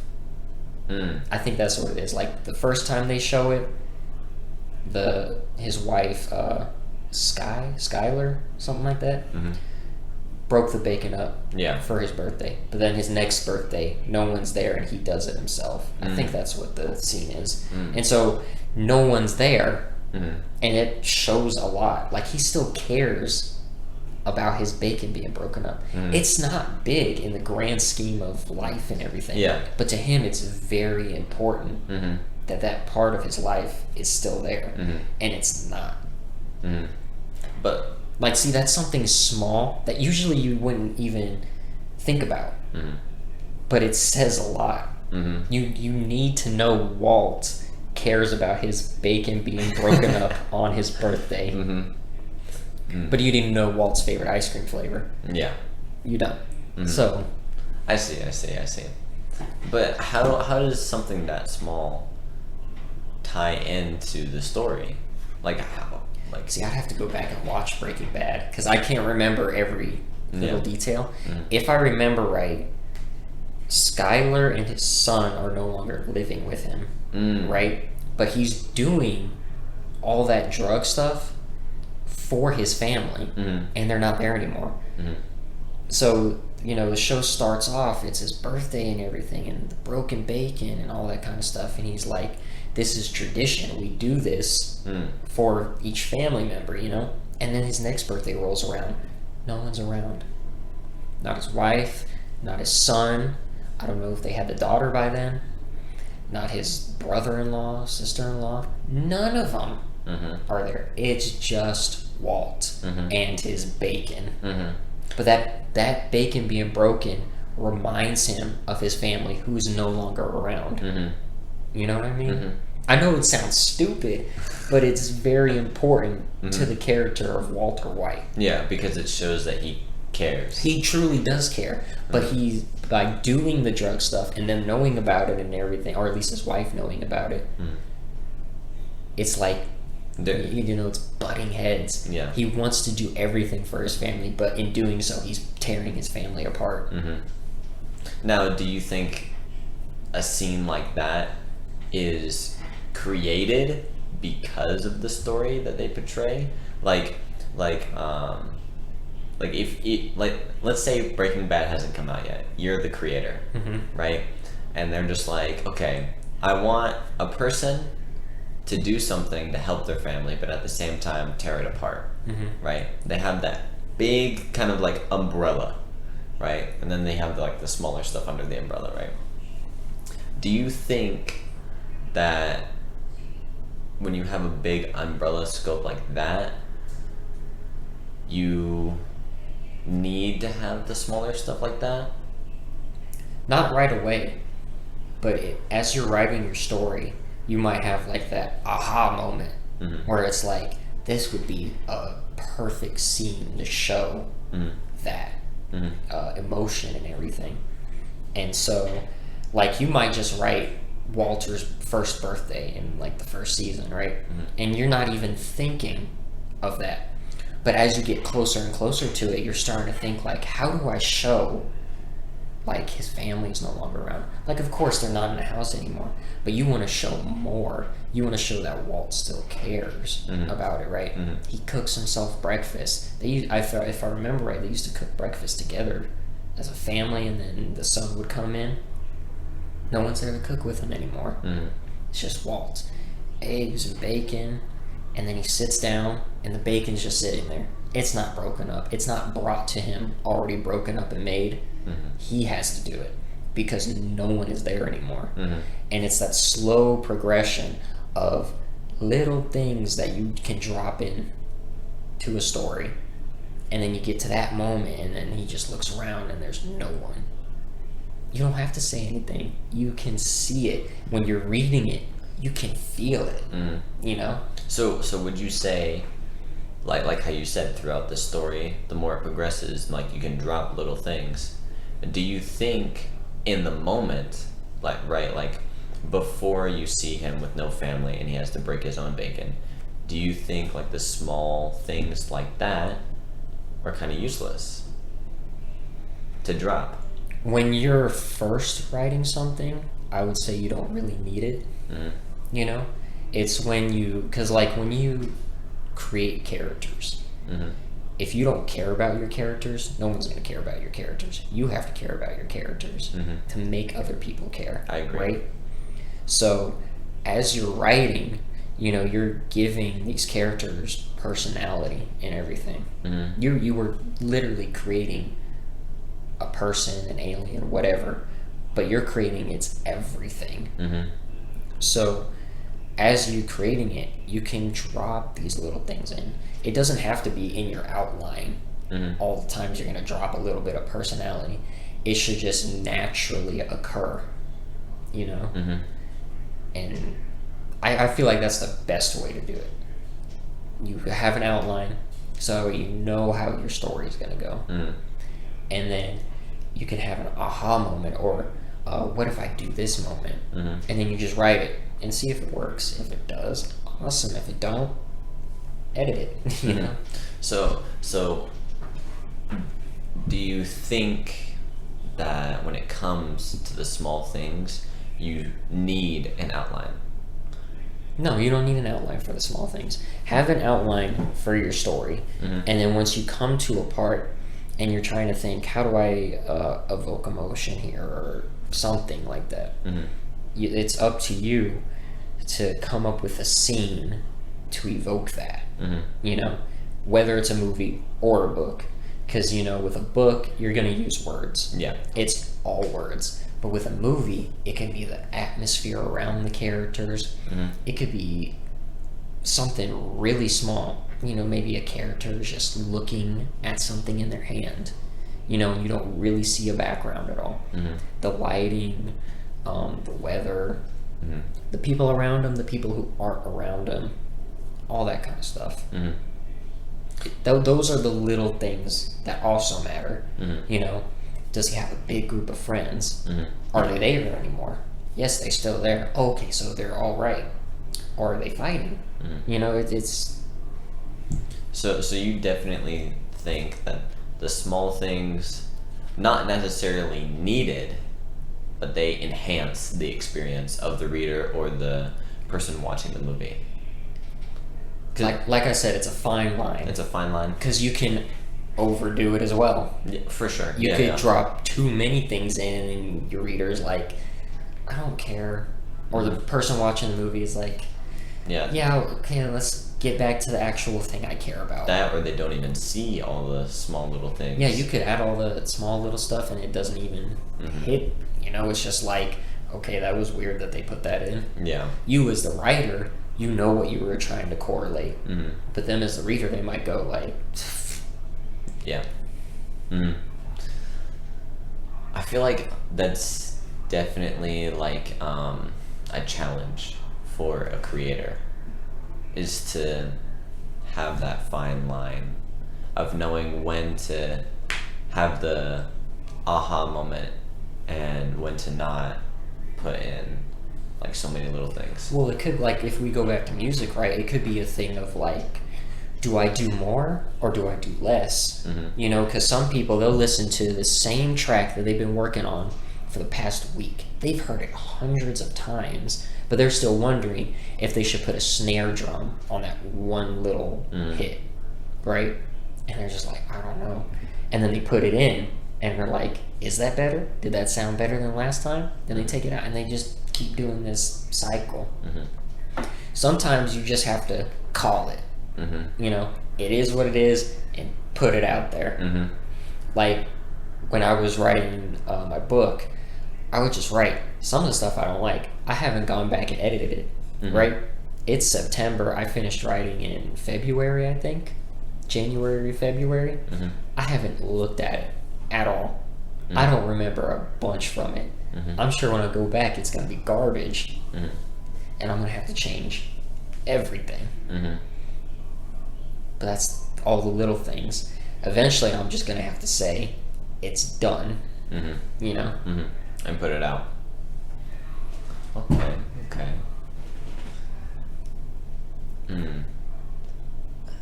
I mean, is this helping you with your creative writing, like giving you some tips? Yeah, yeah. It's definitely given me some tips for sure. Cause like when I write, right, I honestly try to go like as basic as possible, Mhm. but to have like some descriptive stuff in it, right? Like here, if I pull something up from it to give you an example, this might take a little bit, That's fine, take your time. but what would you like? What would you like? Just like Just give me a setting. a setting. Yeah. Okay. First one, it don't matter. A first one. Good or bad. See me. I feel like it does matter. Well, yeah, because you're the person that wrote that. Yeah. The thing is like, so with writing, anything, right? Mhm. When it comes to settings or a character, you have to care about it. Mhm. And you have to care about it like that person or place is real. Because you want other people to get engulfed in that feeling, Mhm. right? But then there's a moment as a writer, I believe, that you have to stop caring. For sure. Because if you Definitely. care too much, you're never gonna quit writing or Mhm. release it. Yeah. It's just gonna sit, Mhm. you know? Eventually, you just have to stop caring Mhm. and then bang, let it go. And then let the people decide whether they care or not. I see. Okay, so for my example, right? Mm-hmm. It's a watchtower called King's Watch, Mm-hmm. right? And it's at the opening of a canyon that has a gateway. And literally all I have for it is the name, King's Watch. Name of watchtower, near gateway of canyon, right? Mm-hmm. But I feel like there needs to be more, Mm-hmm. right? I feel like you need to describe what it looks like. Describe the gateway, describe the canyon. Well, yeah, but Is there traffic? Is there not traffic? for you right now as the writer, that's for you to decide later. Mm-hmm. You know what I mean? Mhm. So right now, I would say that's fine. Mhm. It's not good or great or anything. It's just fine Mhm. because you have a starting place, Mhm. and then you can go from there. What does the watchtower look like? The gate, the canyon, Mhm. the road. Like you said, traffic. Is there a bunch of people coming in and out, Mhm. or are there guards standing there, Mhm. and there's a long line? Mhm. You know? Mm. So like for another example, right? This is a city that's on the mountains in the middle of When you say on the mountains, it's literally like it's like on the mountain. okay. Like it's not like they build like their own ledge or anything, but like it's like made on the mountain. Like you have It's like a tiered city, almost. kind of Yeah. right. Literally all I have, like I don't say like there's tiers or anything. I literally just say city on the mountain in this specific forest. That's literally all I say. But I've like But the thing is anybody ever going to go there? I don't know. And see, that's the thing. If they go there, then that information is pertinent.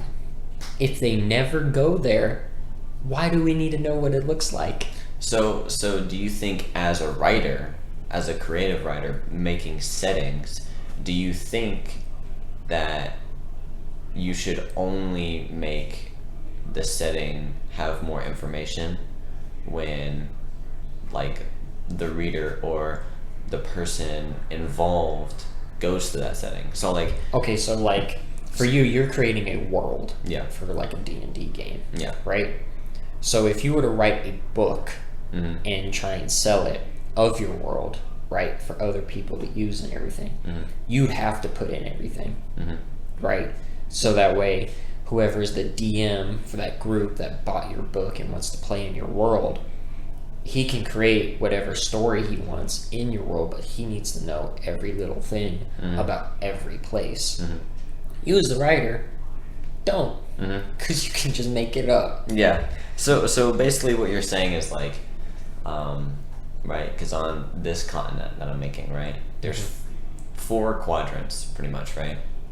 The top left quadrant is completely finished. Like literally down to the T. Like every little detail, right? So do you think as a writer I'm not necessarily done because I'm not done, right? But would you say that like that's good enough, right? Because from what is gonna happen, right, is that most likely you guys are gonna stay in that quadrant for a little bit, and only when you adventure away, that's when I need to start writing again. Or do you think it's better to have like not have like such basic descriptions, right, where it's just like city on a mountain in this wilderness, right? Do you think it should be city on a mountain in the wilderness and then have slightly more descriptions so it's easier to write it when you guys explore? Well, it all depends, because like city on the mountain example, right? You know, what you could put like it's tiered and everything, right? Because it'll slope down the mountain, right? And then as we enter, if it has like districts, each district might be different. That's when you need to describe stuff like that. That's when we as players need to know what's happening. And if we go all over the place, hit every district in this city, we need to know all the information. What we're seeing. Is it more of a poor neighborhood? Is it rich? Is it middle class? Is it, or is it just a rich city? Just a bunch of kings live here. And that's what it is. We need to know that as players, but we only need to know what information we need to know. If we never go to District D, we don't need to know what it looks like. We may need to know what kind of people live there. Is it, like I said, rich? Is it gang infested? Is there a bunch of sick people? Is there a plague there? That kind of stuff. So do you think as the writer though, right? Yeah, if a player never goes there, right? Technically you could say the writer never has to write it, but do you think that the writer has to have at least some writing about it, like more descriptive writing about that certain area, because there's a slight chance that they will go that there. they will go there. Okay, so you're in a very interesting spot, right? Because you could literally, because you're going to DM it, right?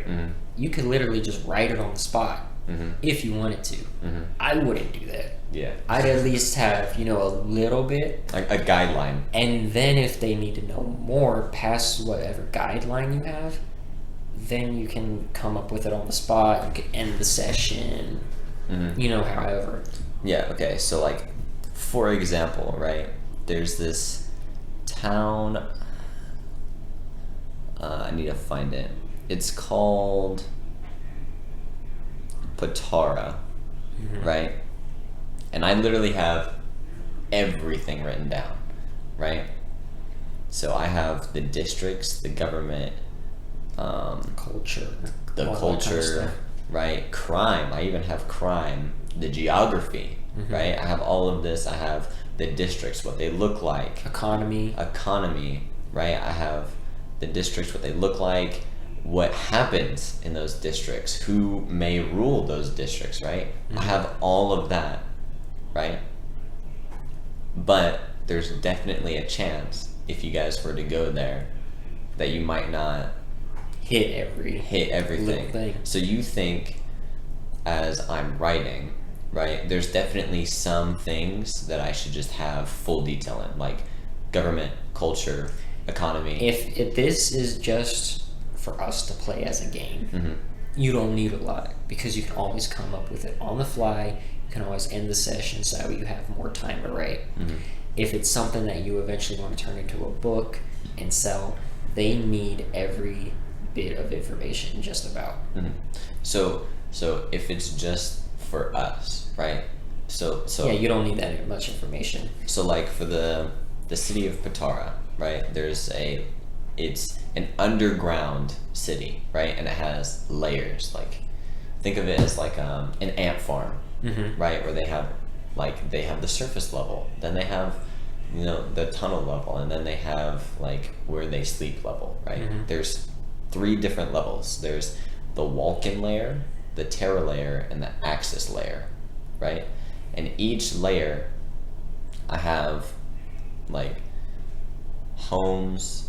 If it's like a place of homes, is it where the military is? Is this where the workforce happens? What influence is in this district, right? Because there might be, like I said, a gang, right? So in this district, the gang leader might have influence over this district, or maybe the government has a district over that, or influence over that district, right? So do you think I should just have like a basic? So I'll read like the Vulcan layer, right? The Vulcan layer is a divide between impoverished homes and humble temples, and the barracks of the Vide Keep, where many of the sunken wardens of the Maelstrom Concord's army remain until called. Do you think that is enough for that district to just play, or do you think there should be more? That's fine to play in, but you may have to, because I don't know what kind of story you're going to tell and what pertinent information may be in that district. You know, we may never have to go there, so you may never have to write it. Or maybe we're there almost all the time, so we're going to need to know a bunch of things there. It's all depending on what story you're telling. Okay, I'm starting to understand a lot more now. I'm definitely not feeling as bad about like having to write like these long paragraphs, right? Because like basically, I would say for us playing the game, write what you think is pertinent. If you plan on selling it as a book, you better put everything in there. Okay. So you're saying I don't really necessarily need to complete the continent for us to play it. No. You're just saying I should have small descriptions. You should have enough to where if we go somewhere where you don't have a lot of information, you at least have enough to where you can end the session there. Or make it up as I go. Or make it up as you go. But if you're going to make it up as you go, you better be writing down what you're saying or have a recorder going so that way you know what's going on. And you don't show up next week and you're like, I don't necessarily remember what happened, so we're just kind of going to make things up from here on out. Yeah. Once again, it's always that fine line. Yeah. Well then, you know, I don't feel so bad anymore. I don't feel bad. I think that's the problem with a lot of people who are creative. They feel bad because it's not going exactly how they planned in their mind. Mm-hmm. Music, painting, writing, making movies, whatever it is. Mm-hmm. People are always so critical about themselves. Mm-hmm. We're all our hardest critics. Mm-hmm. You know, nothing I do will never live up to what I want it to be. Mm-hmm. Anything you do will never live up to what you want it to be. Yeah. Until you start getting, like, you know, affirmations from everybody. Oh yeah, man, I read your book and it was amazing. You're like, really? And then you hear it from somebody else and then somebody else and somebody else, and you're like, okay, maybe I did create something that's actually worth something. Mm-hmm. Interesting. Well, yeah, okay. I don't feel... It's weird. I mean, after having that little, like, tips and tricks type thing, Mm-hmm. I definitely feel like my world is more complete than it actually is. That's good. That's crazy to say. Like, after you said that, like, we could start playing next week. Because, like, if you think about it, right? Mm-hmm. Like, I love Naruto, right? Mm-hmm. And I bring it up because you know it as well. Yeah. So, like, no one really needs to know everything about Naruto. Mm-hmm. But now Naruto is, like, such a huge phenomenon around the world. Mm-hmm. Hundreds of thousands of people have watched that show, if not millions, Mhm. right? So you do have, like, a slight niche group who do want to know every little thing about each character. Mhm. And they make books for that. Mhm. You know, you get to know their height, their weight. You don't need to know it during the show, Mhm. but it's just, like, you know, cool little facts to make. That's something for when, you know, you actually create something that people care about. Mm-hmm. And a big enough audience cares about. Mm-hmm. I see. Yeah. And that stuff you can just come up with. That's the... Oh yeah, Naruto, he's I don't know, he's 5'9" and 185 pounds. Mm-hmm. Yeah, sure, okay. Yeah, but in the show he looks like this. Yeah. You know, right? Like, have you ever seen that little meme where it's like the tall minion in Despicable Me, where he's like the long skinny minion, and apparently he's like 6'4", but he literally looks like this tall. He's 6'4". He's like a giant, What? tall Are you talking about the minion. skinny one, the tall skinny one, but he's shorter than Gru? That one? This one. Him. He's 6'4". I think he's like 5'9" or something So like then that. how tall is Gru? Yeah, exactly, right? Right. In the show, he looks small, right? The minion looks small, Mhm. right?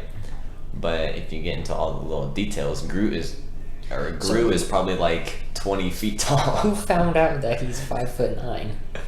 Not the people wanted them to know, so the creator said he was The like, creator was just like, yeah, that skinny minion is 5'9", yeah, and Yeah. so Gru is at least twice his height, I think. hmm so He's like 11 foot. he's like 11, 12 feet tall. Yeah, What in the world? I know, it's crazy, right? Let's see if I can figure out his entire. Who is the creator of the? I don't know. What is the movie? Despicable Me. Despicable Me. I was gonna say Minion Me. Yeah, no, I don't know. Let's see. How tall is the tallest minion? The tallest minion is 120 centimeters. That doesn't. I don't know. How many? Or how? Yeah, how many feet and inches is 120 centimeters? Oh, never mind. It's actually way smaller than I thought it was. What is it? It's pretty much 4 foot. Still. Cause like here, I'm gonna look up a picture of Gru. Mm-hmm. Gru and the minions. Mm-hmm. Gru and minions. Let's see. Okay.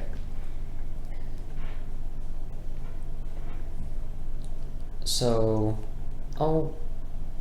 let's see, is there one skinny one next to him? Okay, here's like child Gru. Mm-hmm. So that tall, skinny one is 4 feet. Yes. So he's 4 feet right there. That means when he's an adult, he's like 16 feet, man. Yeah, he's super tall. According to the creator. That's insane. Mm-hmm. I want to see if there's anything on Google about Gru's actual height. Gru. It's probably going to say something like he's 6'10". Probably. And that little tiny minion is 4 feet tall. He's approximately 14 feet tall. Oh, Yeah. okay. Yeah. So, that's understandable. So the scientist dude then is like 6 feet tall. The little old man scientist guy. Yeah. And also, I don't know his name, the other evil villain. Is he the guy in the orange suit? The guy that looks like Mandark. Mm-hmm. Yeah, he's like, what? He'd probably be like 7 feet. 7, 8 feet, maybe? That's insane. Yeah. That means the kids. They're like... They're like 4 or 5 feet tall. Yeah. That's still crazy, because the one little girl, she's what, 4 years old, 5 years old? Mm-hmm. That's crazy. Mm-hmm. That's a meme? Mm-hmm. Yeah, like there's a whole bunch of memes where it's just like, if a guy isn't taller than this minion, I don't want him, or something like that. And yeah, that just shows to you where it's like, you don't need those intricate details to make a movie or, a book or something interesting. Mm-hmm. Right, because Despicable Me, everyone knows that Gru's taller than these minions, right? But you don't need to know their exact measurements. Usually you want your main character to have a defining feature. Yeah. And it could be physical, it could be emotional, or whatever. So Gru's thing might just be he's really, really, really tall. Well, no, his thing is the long nose and oblong shape of his body. No, that too. Because before the creator said that, no one knew he was 14 feet tall. Mm-hmm. Yeah. Everyone just knew he was taller than minions. Yeah. And yeah. So I wonder if that means because I know they have minions at Universal Studios. I've never seen them in person, and I kind of want to go see them now to see if they're 4 feet tall in person. And he was just like, oh yeah, they're 4 feet tall, just because of that.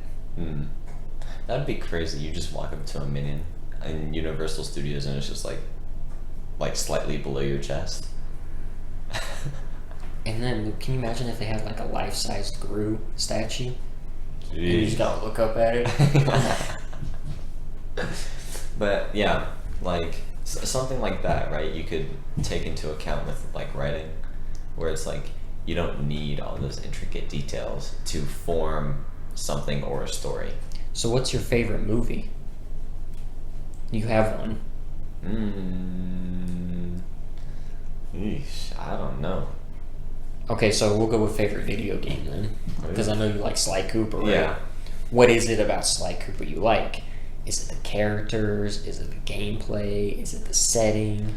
I'd say it's a little mix of both, but it's definitely the characters. The characters, I definitely feel like they bring the environment to life. And it's because their personalities show through in little ways, right? Because you have Murray and his van. Yeah. You got Bentley and all the tech stuff, and then Sly Cooper, he's just Sly. I mean...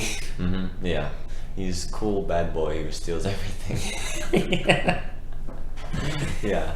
So it's definitely the characters that stand out, right? But I mean, you can go to a setting in the video game and be like, wow, this setting is really cool. Like when they went to the Outback, right? And they had the coyotes, they had the guru. Right? Yeah, it's all the little stuff that they put in there. Because if they said you were in the Outback and you were just in a city, you wouldn't really know you were supposed to be in Australia, because you could have been in New York, Chicago, any of these other places. But it's because they do the little things, the coyotes, the koala bear that hugs your guy's head or back or whatever. Yeah. So So the little things do matter, but only when you go there. Because like in the game, right? You can scroll through the levels, of course, right? And I mean, like it'll be like slightly like blacked out or like grayed out, so you can like still see the image, right? So you're like, oh dang, level number 6 is a medieval town or something, right? And you're like, dang, that's really cool. But then when you go into the city, right, it's all of these like weird animal creatures, right? And it's like gargoyles and bats and a literal spider woman. Like, Yeah. It's just like Another good example of like a setting like that is the Overwatch games. I can't remember what the one map is called. I think it's Eichenwald, where it's the castle and everything. and it's overgrown with vegetation. It's got overgrown vegetation. It's got dead robots. Some of the walls are just blasted through and everything. It tells a story without you needing to know the whole story. You don't see any dead people or anything. You see a bunch of dead robots. What does that tell you? Robots probably lost. Yeah. It's overgrown by vegetation. So this happened a long time ago. And it was probably really brutal because a lot of the walls are just blown up and all this kind of stuff. Yeah, everything is shattered. There's debris everywhere. Yeah. So it's mostly you don't. But that's with a visual art. With a book, it's kind of, I feel like it's harder to master that and get it, perfect right on that line where it's not too much and not too little. Well, I mean, I definitely think if there's a visual aspect to it, you can definitely master it in writing, right? Because, like, for example, right, if we'll go with the Overwatch Eichenwald map, right? If you were reading that, right, and someone said, these people visit an overgrown, battle-worn castle that has dead or inactivated robots everywhere, debris scattered everywhere, right? I mean, you could definitely get the same feeling, right? But I feel like you would have to put more in writing than you do in the visuals, right? Because like you can say that this thing is overgrown and something, right? But I mean, like, is it overgrown with like little leaves and like little vegetation, or is it like just straight up like 12 feet tall like weeds? Yeah. Right. Like Legend of Korra. Yeah. When the Earth started taking over, I think. I think it's the spirit world. The spirit world Started colliding, and like you had like these like 14 feet vines just like curl around like whole buildings, or rip straight through them and all that. Yeah. So I think it's definite, like you said, it's definitely harder when writing because I feel like you have to put slightly more description to tell, like the same sort of feeling with visuals. Or it's I feel like it's the same mastery level. Because like you can be really, really good with words. But then you take that same person and try and put it into a visual, they may not get right. They may get close, but not as good as somebody who is a visual master. And that visual master may not be able to put that into words. Yeah, it's definitely like their own kind of craft thing. Which is why with like movies, it's not just like the director and that's it. Because the director may not be very knowledgeable about lights.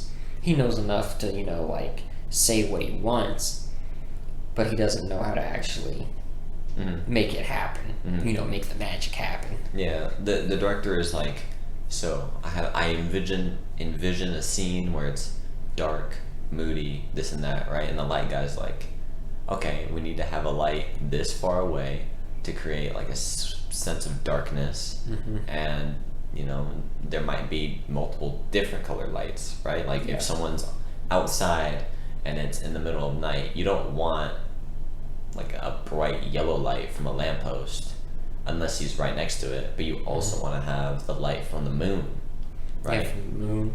Or it could be the lamppost is far away so you can see it off in the distance and it's just like this tiny little light. Mm-hmm. Yeah.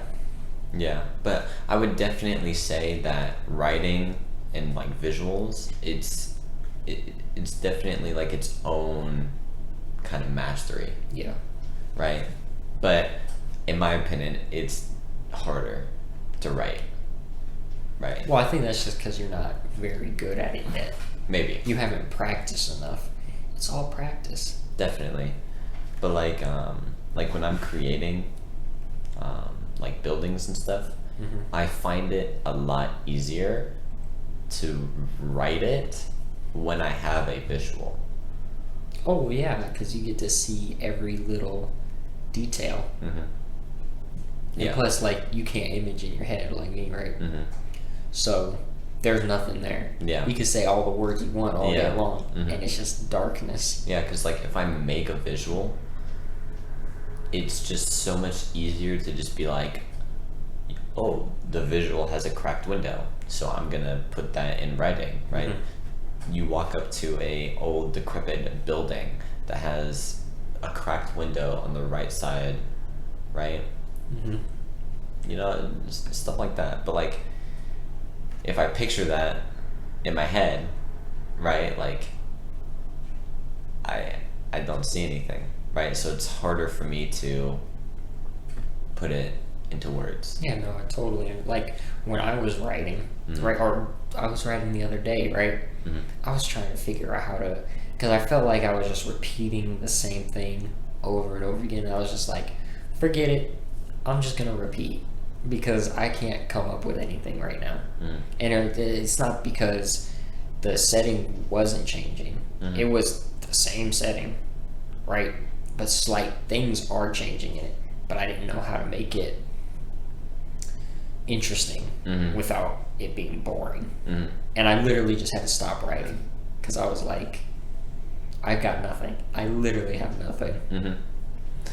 Yeah, like that's why I'm starting to get used to the Tailspire Mm-hmm. game, because like when I'm like showing my world and stuff, right? Because you know, I know that some of us have limitations, Mhm. right, with like visual and like making stuff up in their mind, right? So I think it's definitely beneficial to have a visual effect, or not effect, but a visual thing to help them understand what it looks like, or what's going on. Right. Well, you could also use that, like, if you're having trouble creating something new, Mhm. you could create, like, a whole new city, town, or whatever. And then what you see, you just describe it on paper. Mm-hmm. Like how you were saying, you use an image and then you just bang Mhm. right there. You could do it that way too. Yeah, that's very true. That'd probably be the easiest way to do it for you, because then you could just be like, oh, well, that kind of looks off, so I'm just going to move this building over here and this and that and the other. Mm-hmm. And then you just put it on paper. Mm-hmm. Yeah, because I'm not gonna lie, sometimes like I have a hard time just envisioning my city, Mm-hmm. right? And it's just like, you know, I know that this and this are here, but like, where do they go, Mm-hmm. right? Like, that's what I want to do. I want to make maps of like cities, not just for me, but for you, but mostly for me. You know, just to know where everything is at, right? Well, that's another thing. That's what I was talking about earlier, about if you describe too much, Mhm. people get confused about where every little thing is. Mm-hmm. And so you also got to watch out for that. You Mhm. don't want to put too much into a city and then it's like, Mm-hmm. I don't even know. Because, like, you know, sometimes you go driving somewhere and if you didn't have Google Maps, you'd never find the place. Oh yeah. Ever. Oh yeah. Yeah, because like you know, in some certain areas of towns, right, they'll have just like an entire block of just like restaurants, and then you go down the street, more restaurants, Yeah. and then, you know, most of the time it's not even just restaurants. You have, you know, like Jack in the Box, Ross, a grocery store. Yeah. You know, it's just like, I'm just trying to find like Starbucks or something, right? Mhm. And like it has like that sign where it has like all the different logos, Mhm. and they're like that small or like super tiny. And it's just like I'm trying to look at the billboard, but I'm trying to drive. And then sometimes Google Maps don't even get it right. Mm-hmm. So I had to go get my fingerprints done for the job interview, right? And it was like they told me to go to the sheriff's office. I was like, okay, no problem. It's probably by the courthouse, right? I go to the courthouse, or I'm using Google Maps and everything, and it's telling me go down this way, go down this way, following it perfectly, right? And then you know how sometimes out here we just have roads that just end. Mm-hmm. There's no houses around. It's just desert Yeah. afterwards. So I come up to a stop sign, and it says you are at your destination on your right. And I look to my right, and it's just desert. It's just nothing there. It's nothing but desert. And I look to my left, and it's the courthouse. So how is that my destination? Mm-hmm. So I had to go inside the courthouse and ask somebody, and they're like, oh, go back on the road and then take a right, and it's right there. And it was right there. That is weird. Yeah. But I definitely think when it comes to visual, you can get away with having a lot more. If that makes any sense.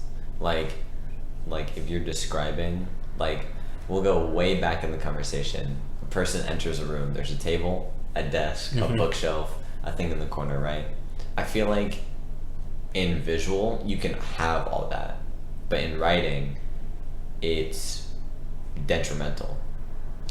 Yeah, definitely. Because with the visual aspect, like if you see a messy desk, you know how that kind of person acts, you know? But if you go into like a story and write it out, like they have this and that on their desk and it's a place like this, that's way too much. You can just say there's a messy desk, you know?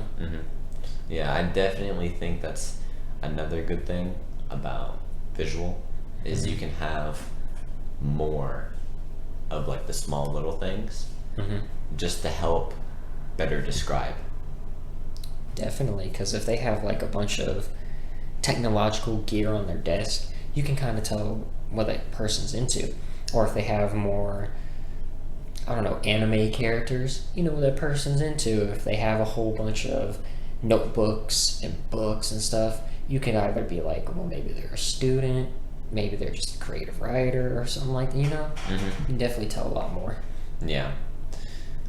So that's why when it comes to like writing, I think picture books are hands down the best. Like if someone were to make like a 300-page long book and have just like pictures like every like 15-20 pages, it would be so much more helpful to just everyone.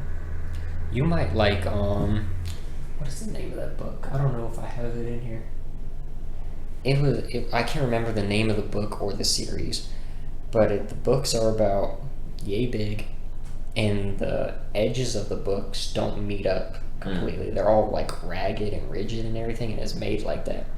But I think it's like every 2 or 3 pages, it has a picture, and it's like the main characters or maybe like the setting or something like that. But it's a really cool book. Yeah, like I definitely think everyone benefits from having pictures, but I feel like if there's no pictures, it benefits a very small portion. See, I disagree with that. I think some people don't want pictures at all. Really? They want their image in their head, and that's it. You know? I mean, and if they have a picture, it's messing with that image. I mean, I can definitely see that, right? But I feel like having a picture, it conveys more of what the writer wants, right? So you can like start to understand how the writer feels and this and that, right? Well, I think a picture in a book, unless it's like manga or, you know, a little kid's picture book or something like that, pictures in books aren't really there to convey anything. They're maybe there to just like add a little bit of, I guess, flavor. Mm-hmm. You know, break up the monotony of words sometimes, you know? Because I know some books, they'll have it to where, like, each chapter, it'll say, like, chapter 5, and then the title, and then they'll have, like, a little picture of, like, ones I've seen, it'll be, like, either what previously happened in the last chapter, and it'll be that picture, or it'll be, you know, something hinting at the future. Yeah. Foreshadowing. Mm-hmm. Yeah. I can definitely see how, you know, having pictures and stuff like that help, but I don't know. I just think pictures are just better. I just think they're better. So does that mean you're gonna start reading all the time to get more words in your brain, so you can just use them at a moment's notice? I mean, probably not. Because, like, me, if there's no visual, it's hard to grasp my attention. Well, that one book I was just talking about, the human rights movement, it took me 6-7 months to read it. Yeah. And it's a 300-page book, Mm-hmm. you know, which to you may seem daunting because you don't really read, right? Yeah.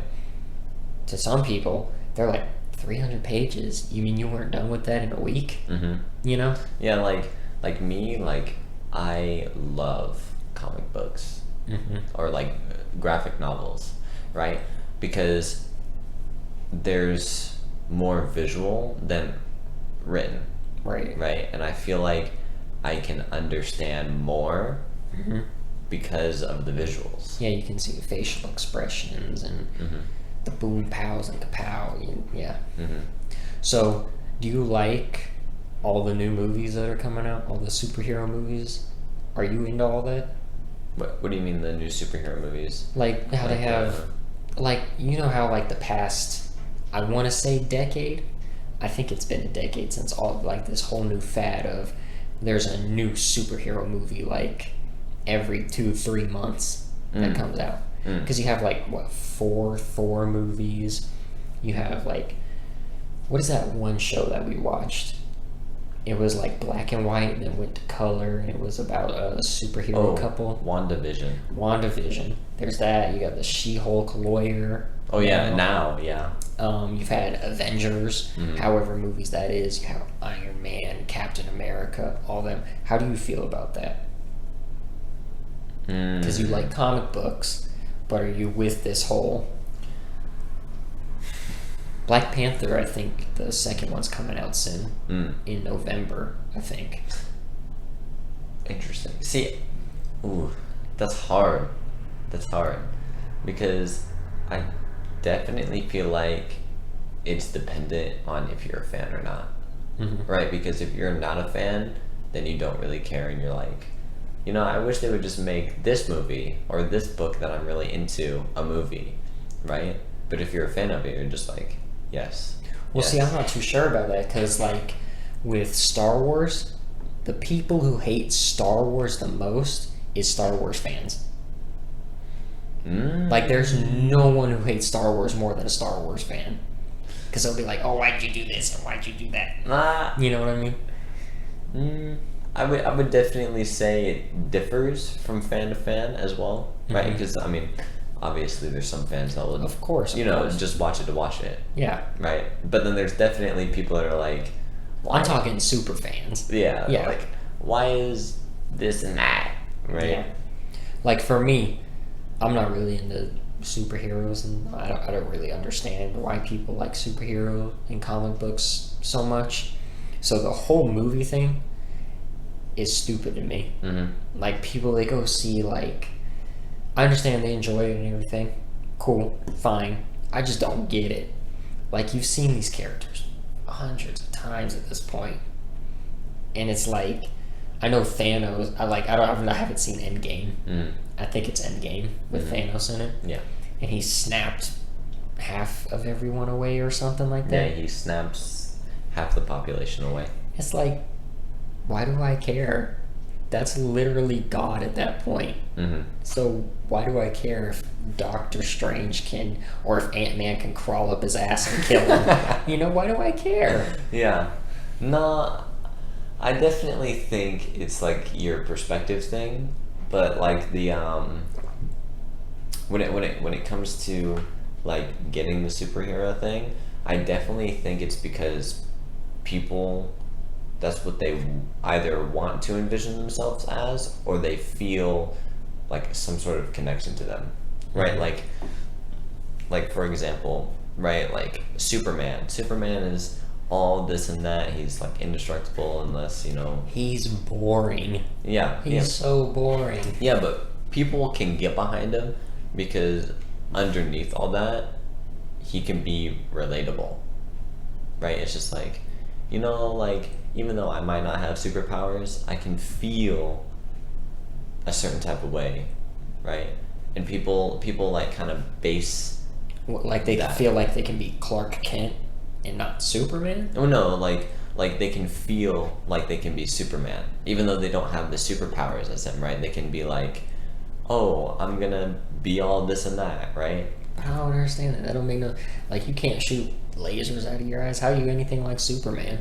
I, I think it's more of because they think of it as the personality wise, right? Because Superman is um, he's very good, and he does a lot of stuff that's not for himself, right? So if someone is kind of like that, but they're just like, should I be kind to people? Should I, think of people before me, right? And then they see Superman, right? And it's just like, oh, there's so many great things happening to him. And then there's like a roadblock of like a villain coming in, like destroying all that, but then everything gets better again, right? People can be like, oh, I can kind of relate to that because I'm a kind person who Okay, yeah, I can thinks see of that, that. right? One thing I would love to see in a movie, right? And I want it to be a superhero movie. Oh, Even okay. though I don't like superhero movies, I would love to see a superhero movie where everything was realistic. And what I mean by that is, you know how you have all these superhero movies and they just destroy buildings and it's toppled and everything, right? Whole cities decimated from their battles. You don't see a single person. Not a dead body, not a leg, not a head, nothing. I want to see that. I would love to see that. So what? Just like an entire like an entire city just gets blown up, and you like what you just see like the remnants of people. And Well, yeah, like, because it's realistic. When you see a whole decimated city and all you see is rubble, that's not realistic. yeah, I like it when movies are real. You have that real sense. Or TV shows, when TV shows are real. Like Naruto, for example, right? When Jiraiya dies, you're like, oh man. You know what I mean? And it like hits you. Why do you think it hits so hard? Because you care about him as a character. Like, you don't want Jiraiya to die. You don't ever want Jiraiya to die, but you understand why it's important to the story. Now, do you think that's because of the realism of the show, or do you think that's just because it's good storytelling? It's both. Right, because you said you wanted like a realistic superhero movie, right? But I mean, like, Naruto isn't the most realistic, No, of course not. Well, neither is Superman. Yeah, but I mean, like, you just want realistic elements. Yeah. Like, it's okay to go away in like fantasy land, like Naruto, Superman, Harry Potter, anything like that, right?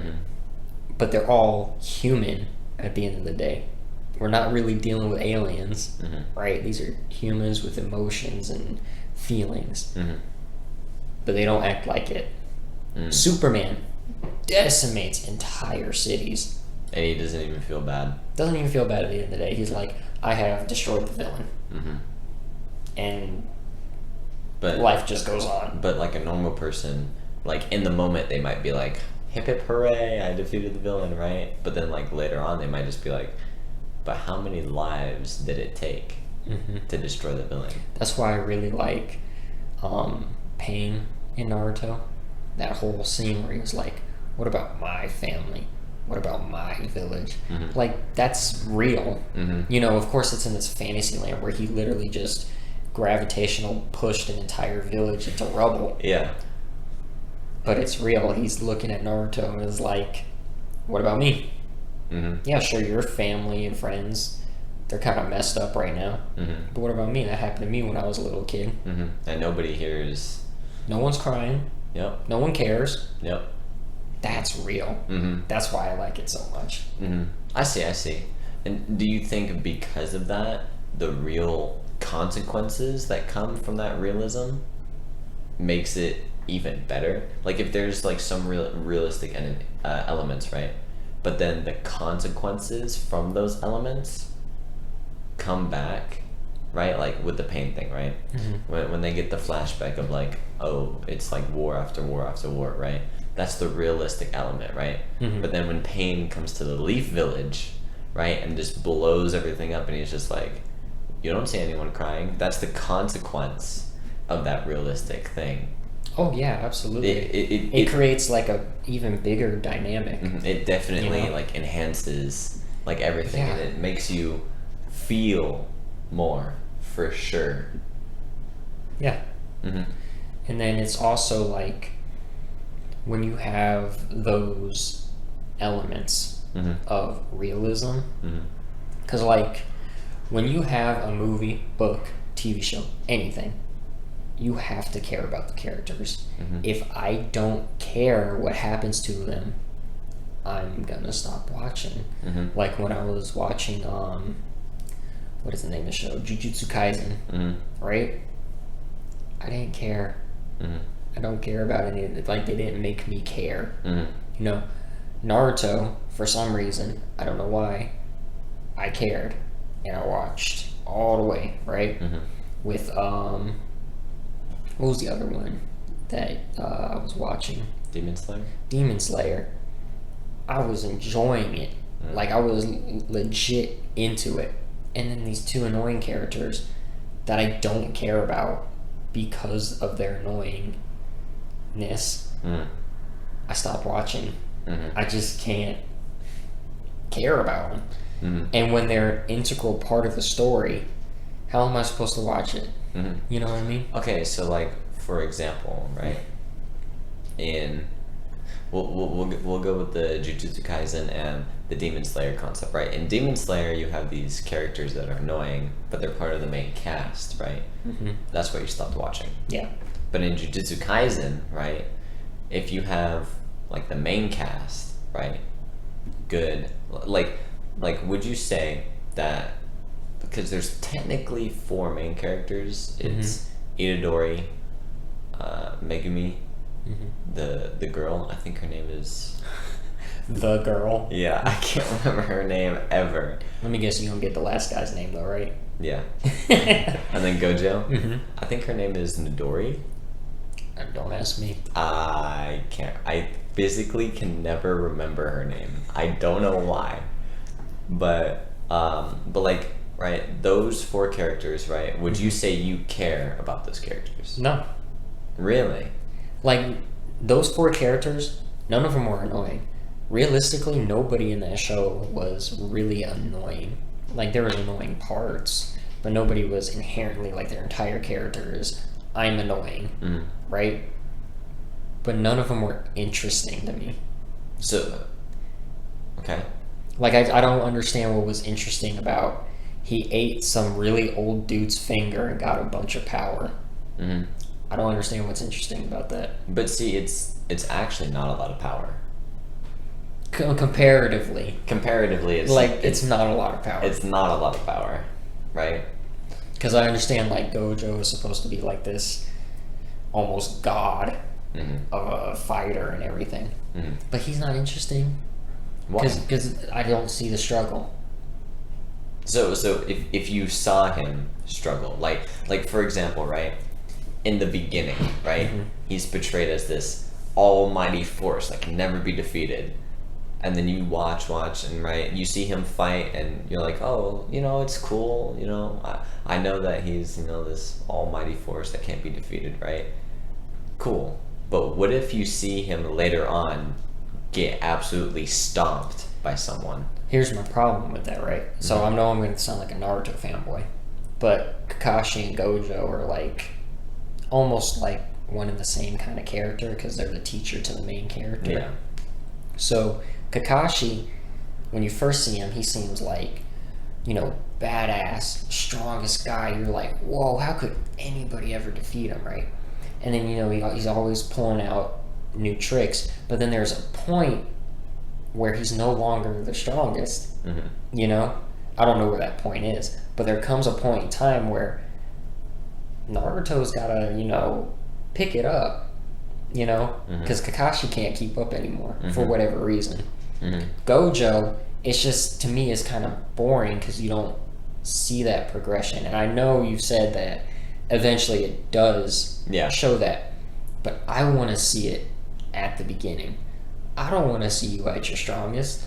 That's boring. Well, I want to see the real struggle. Well, give me the realness. Well, I mean, in the beginning of Naruto, you don't see the real struggle with Kakashi.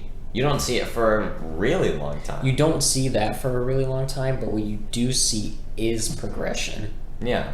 From when they first meet him until, he's no longer strong anymore.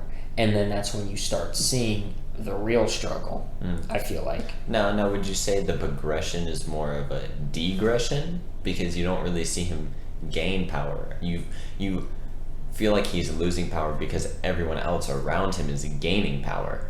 In a way, yeah. You could put it that way, yeah. Because, it makes it more interesting. Because this man is supposed to teach 3 children how to survive out in the ninja world. And he ain't even the strongest guy out there. That's interesting. This guy is supposed to teach 3 children how to live in... I don't know what they are. They're not... What are they called? They just call it the Jujutsu Society. Yeah, they're in that. And he is, like, the strongest guy ever. It's not interesting. Because anything he comes across, he's just going to destroy. What's the point of watching that? Yeah. Like, sure, the visuals are cool, big explosions and all that, but it's like... To me, it's like a superhero movie. I already know who's going to win in the end. It's not interesting. But what if, right, they make this character like this, right? And then, right, like, let's say Gojo goes into a fight, right? And Gojo is just like, for a fact, because every other fight that they've shown, he just is just better, right? Like, GG diff, right?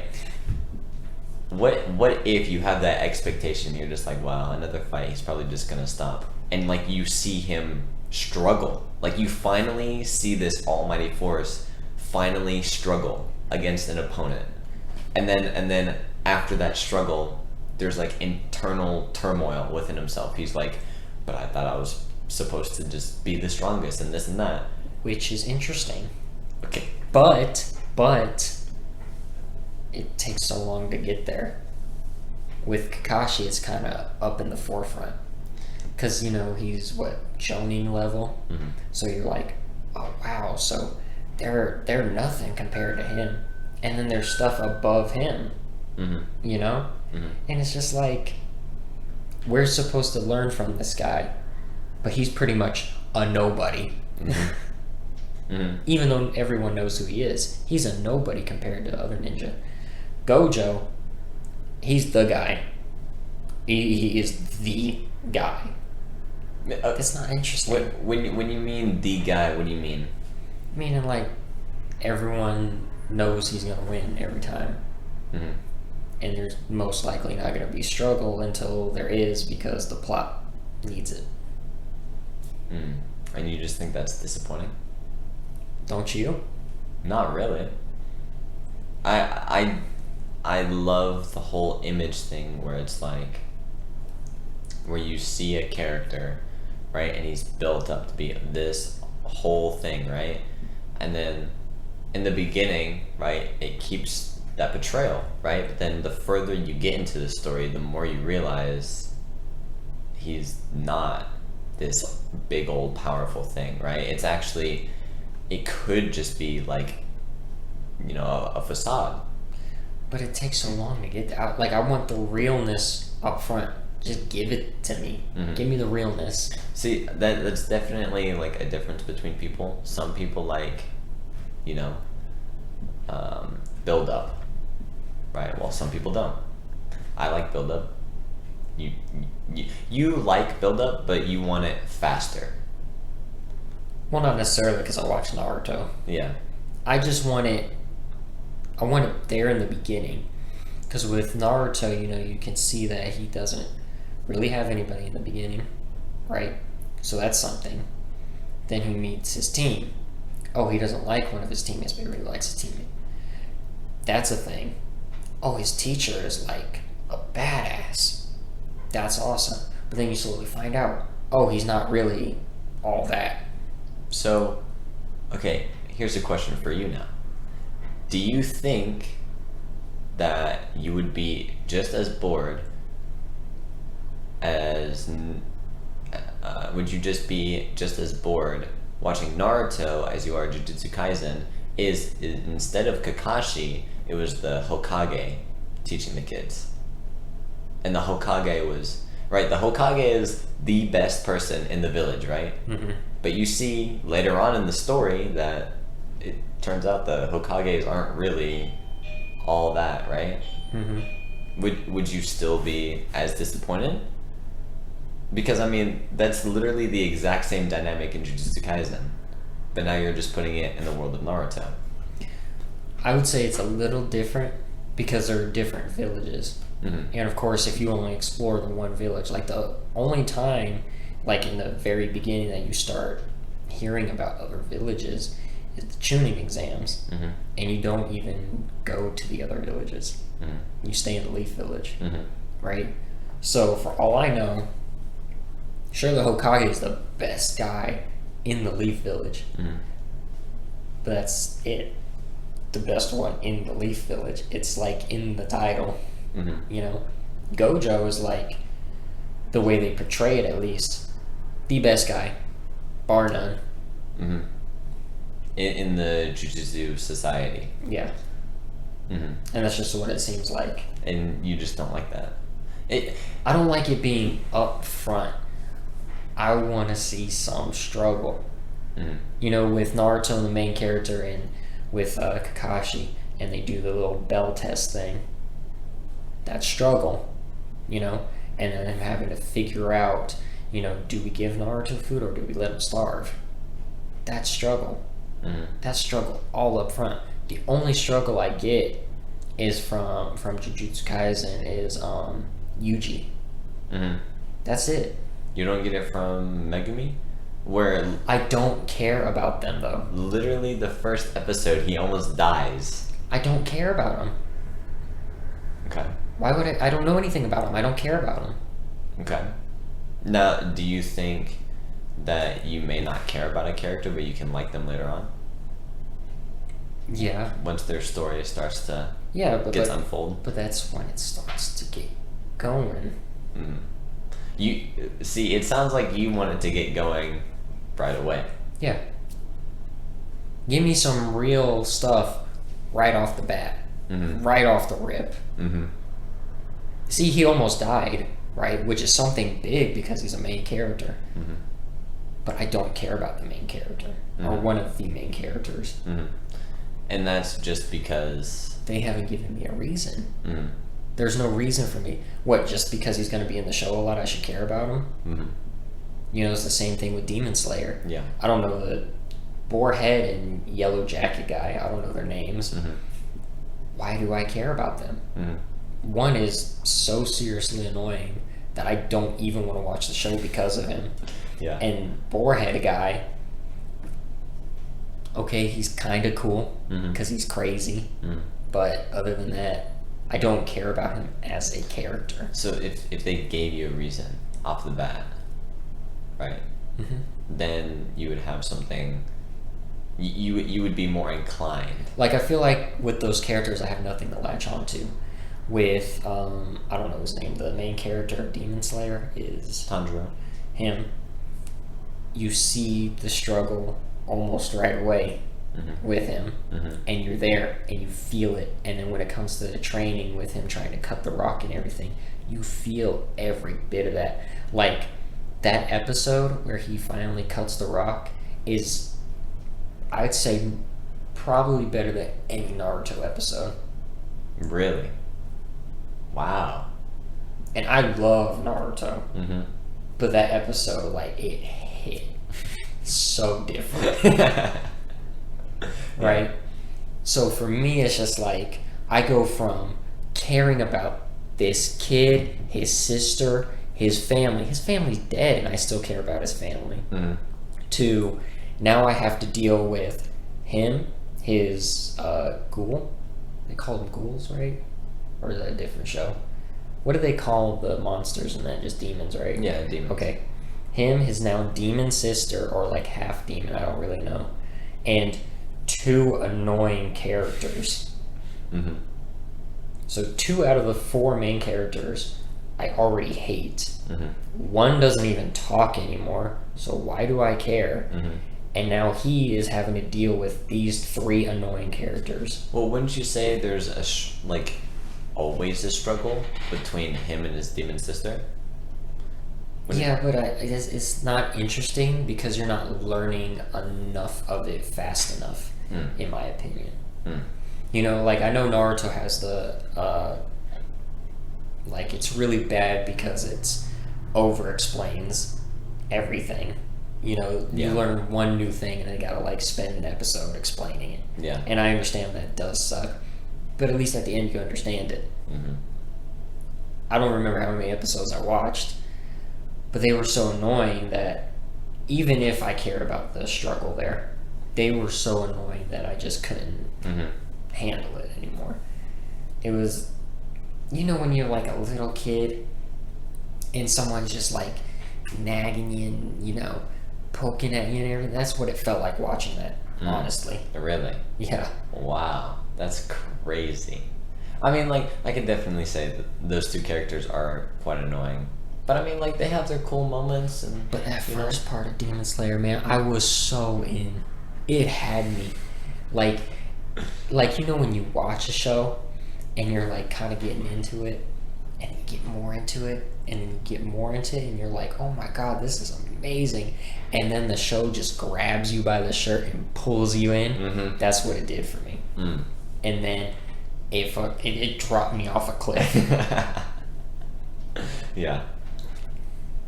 But in Jujutsu Kaisen, you never got that grab. No, because it just nothing seemed. Because I couldn't care about anybody. Why do I care about Yuji? I don't. Why do I care about the dog dude? He's got a cool power. But that's about it. The girl, Gojo, too powerful. Right off the rip. I mean, I can see your perspective, right? Because, you know, when I was watching it, right, I only saw those dynamics, but now I have, like, so much more information than you do. Well, of course, So I'm just like, well, like, that's not true, you know? But... And I see what you're saying. I Because, definitely like, see your perspective. when people first watch Naruto, they're like, man, this is slow. Why do I care about this kid and his teacher? And then he steals a scroll and this and that. And I'm just like, just keep watching. Just keep watching. You'll love it. I promise. And I understand that's how you feel about it. Yeah. But man, I don't care about anybody. There's like, I thought the lava head guy was kind of cool and funny. I cared more about him than any other character. Really? Why is that? Because he was like a funny character and he seemed like to actually have a personality. Like the one guy he was with, he kind of looked like a samurai guy. I think he had a scar on his face. He didn't have a personality. Yuji don't have a personality. Dog dude don't have a personality. The girl don't have a personality. And Gojo don't have a personality. In my opinion. I think between the 4 main characters, Gojo is the one with the most personality. And that's just because he, like, makes a whole bunch of, like, funny... He's like Mike Guy and Kakashi put together. Yeah, I can kind of see that. Matt, I just wish you would just keep watching. I wish you'd just keep watching, you know? Well, I'd have to start from the beginning again. Because all I really remember is that he eats a finger. We should watch it. We should watch it. Like, we should just have, like, a day where we just watch it. Well, how about today? Watch a couple episodes. I can't. Dang. But you'd be down for that? Sure. I'll try it. Yeah. Yes. How about this? We'll cut this here. Okay. Because we're almost at 3-hour mark. Sounds good. Well, thank you. Thank for you. doing this. Thank you. No, I'm glad because I'm starting your podcast now, which means you have to make it episode 2 and episode 3. And then we'll just keep going from there. Exactly. Well, thank you again. No problem. And we'll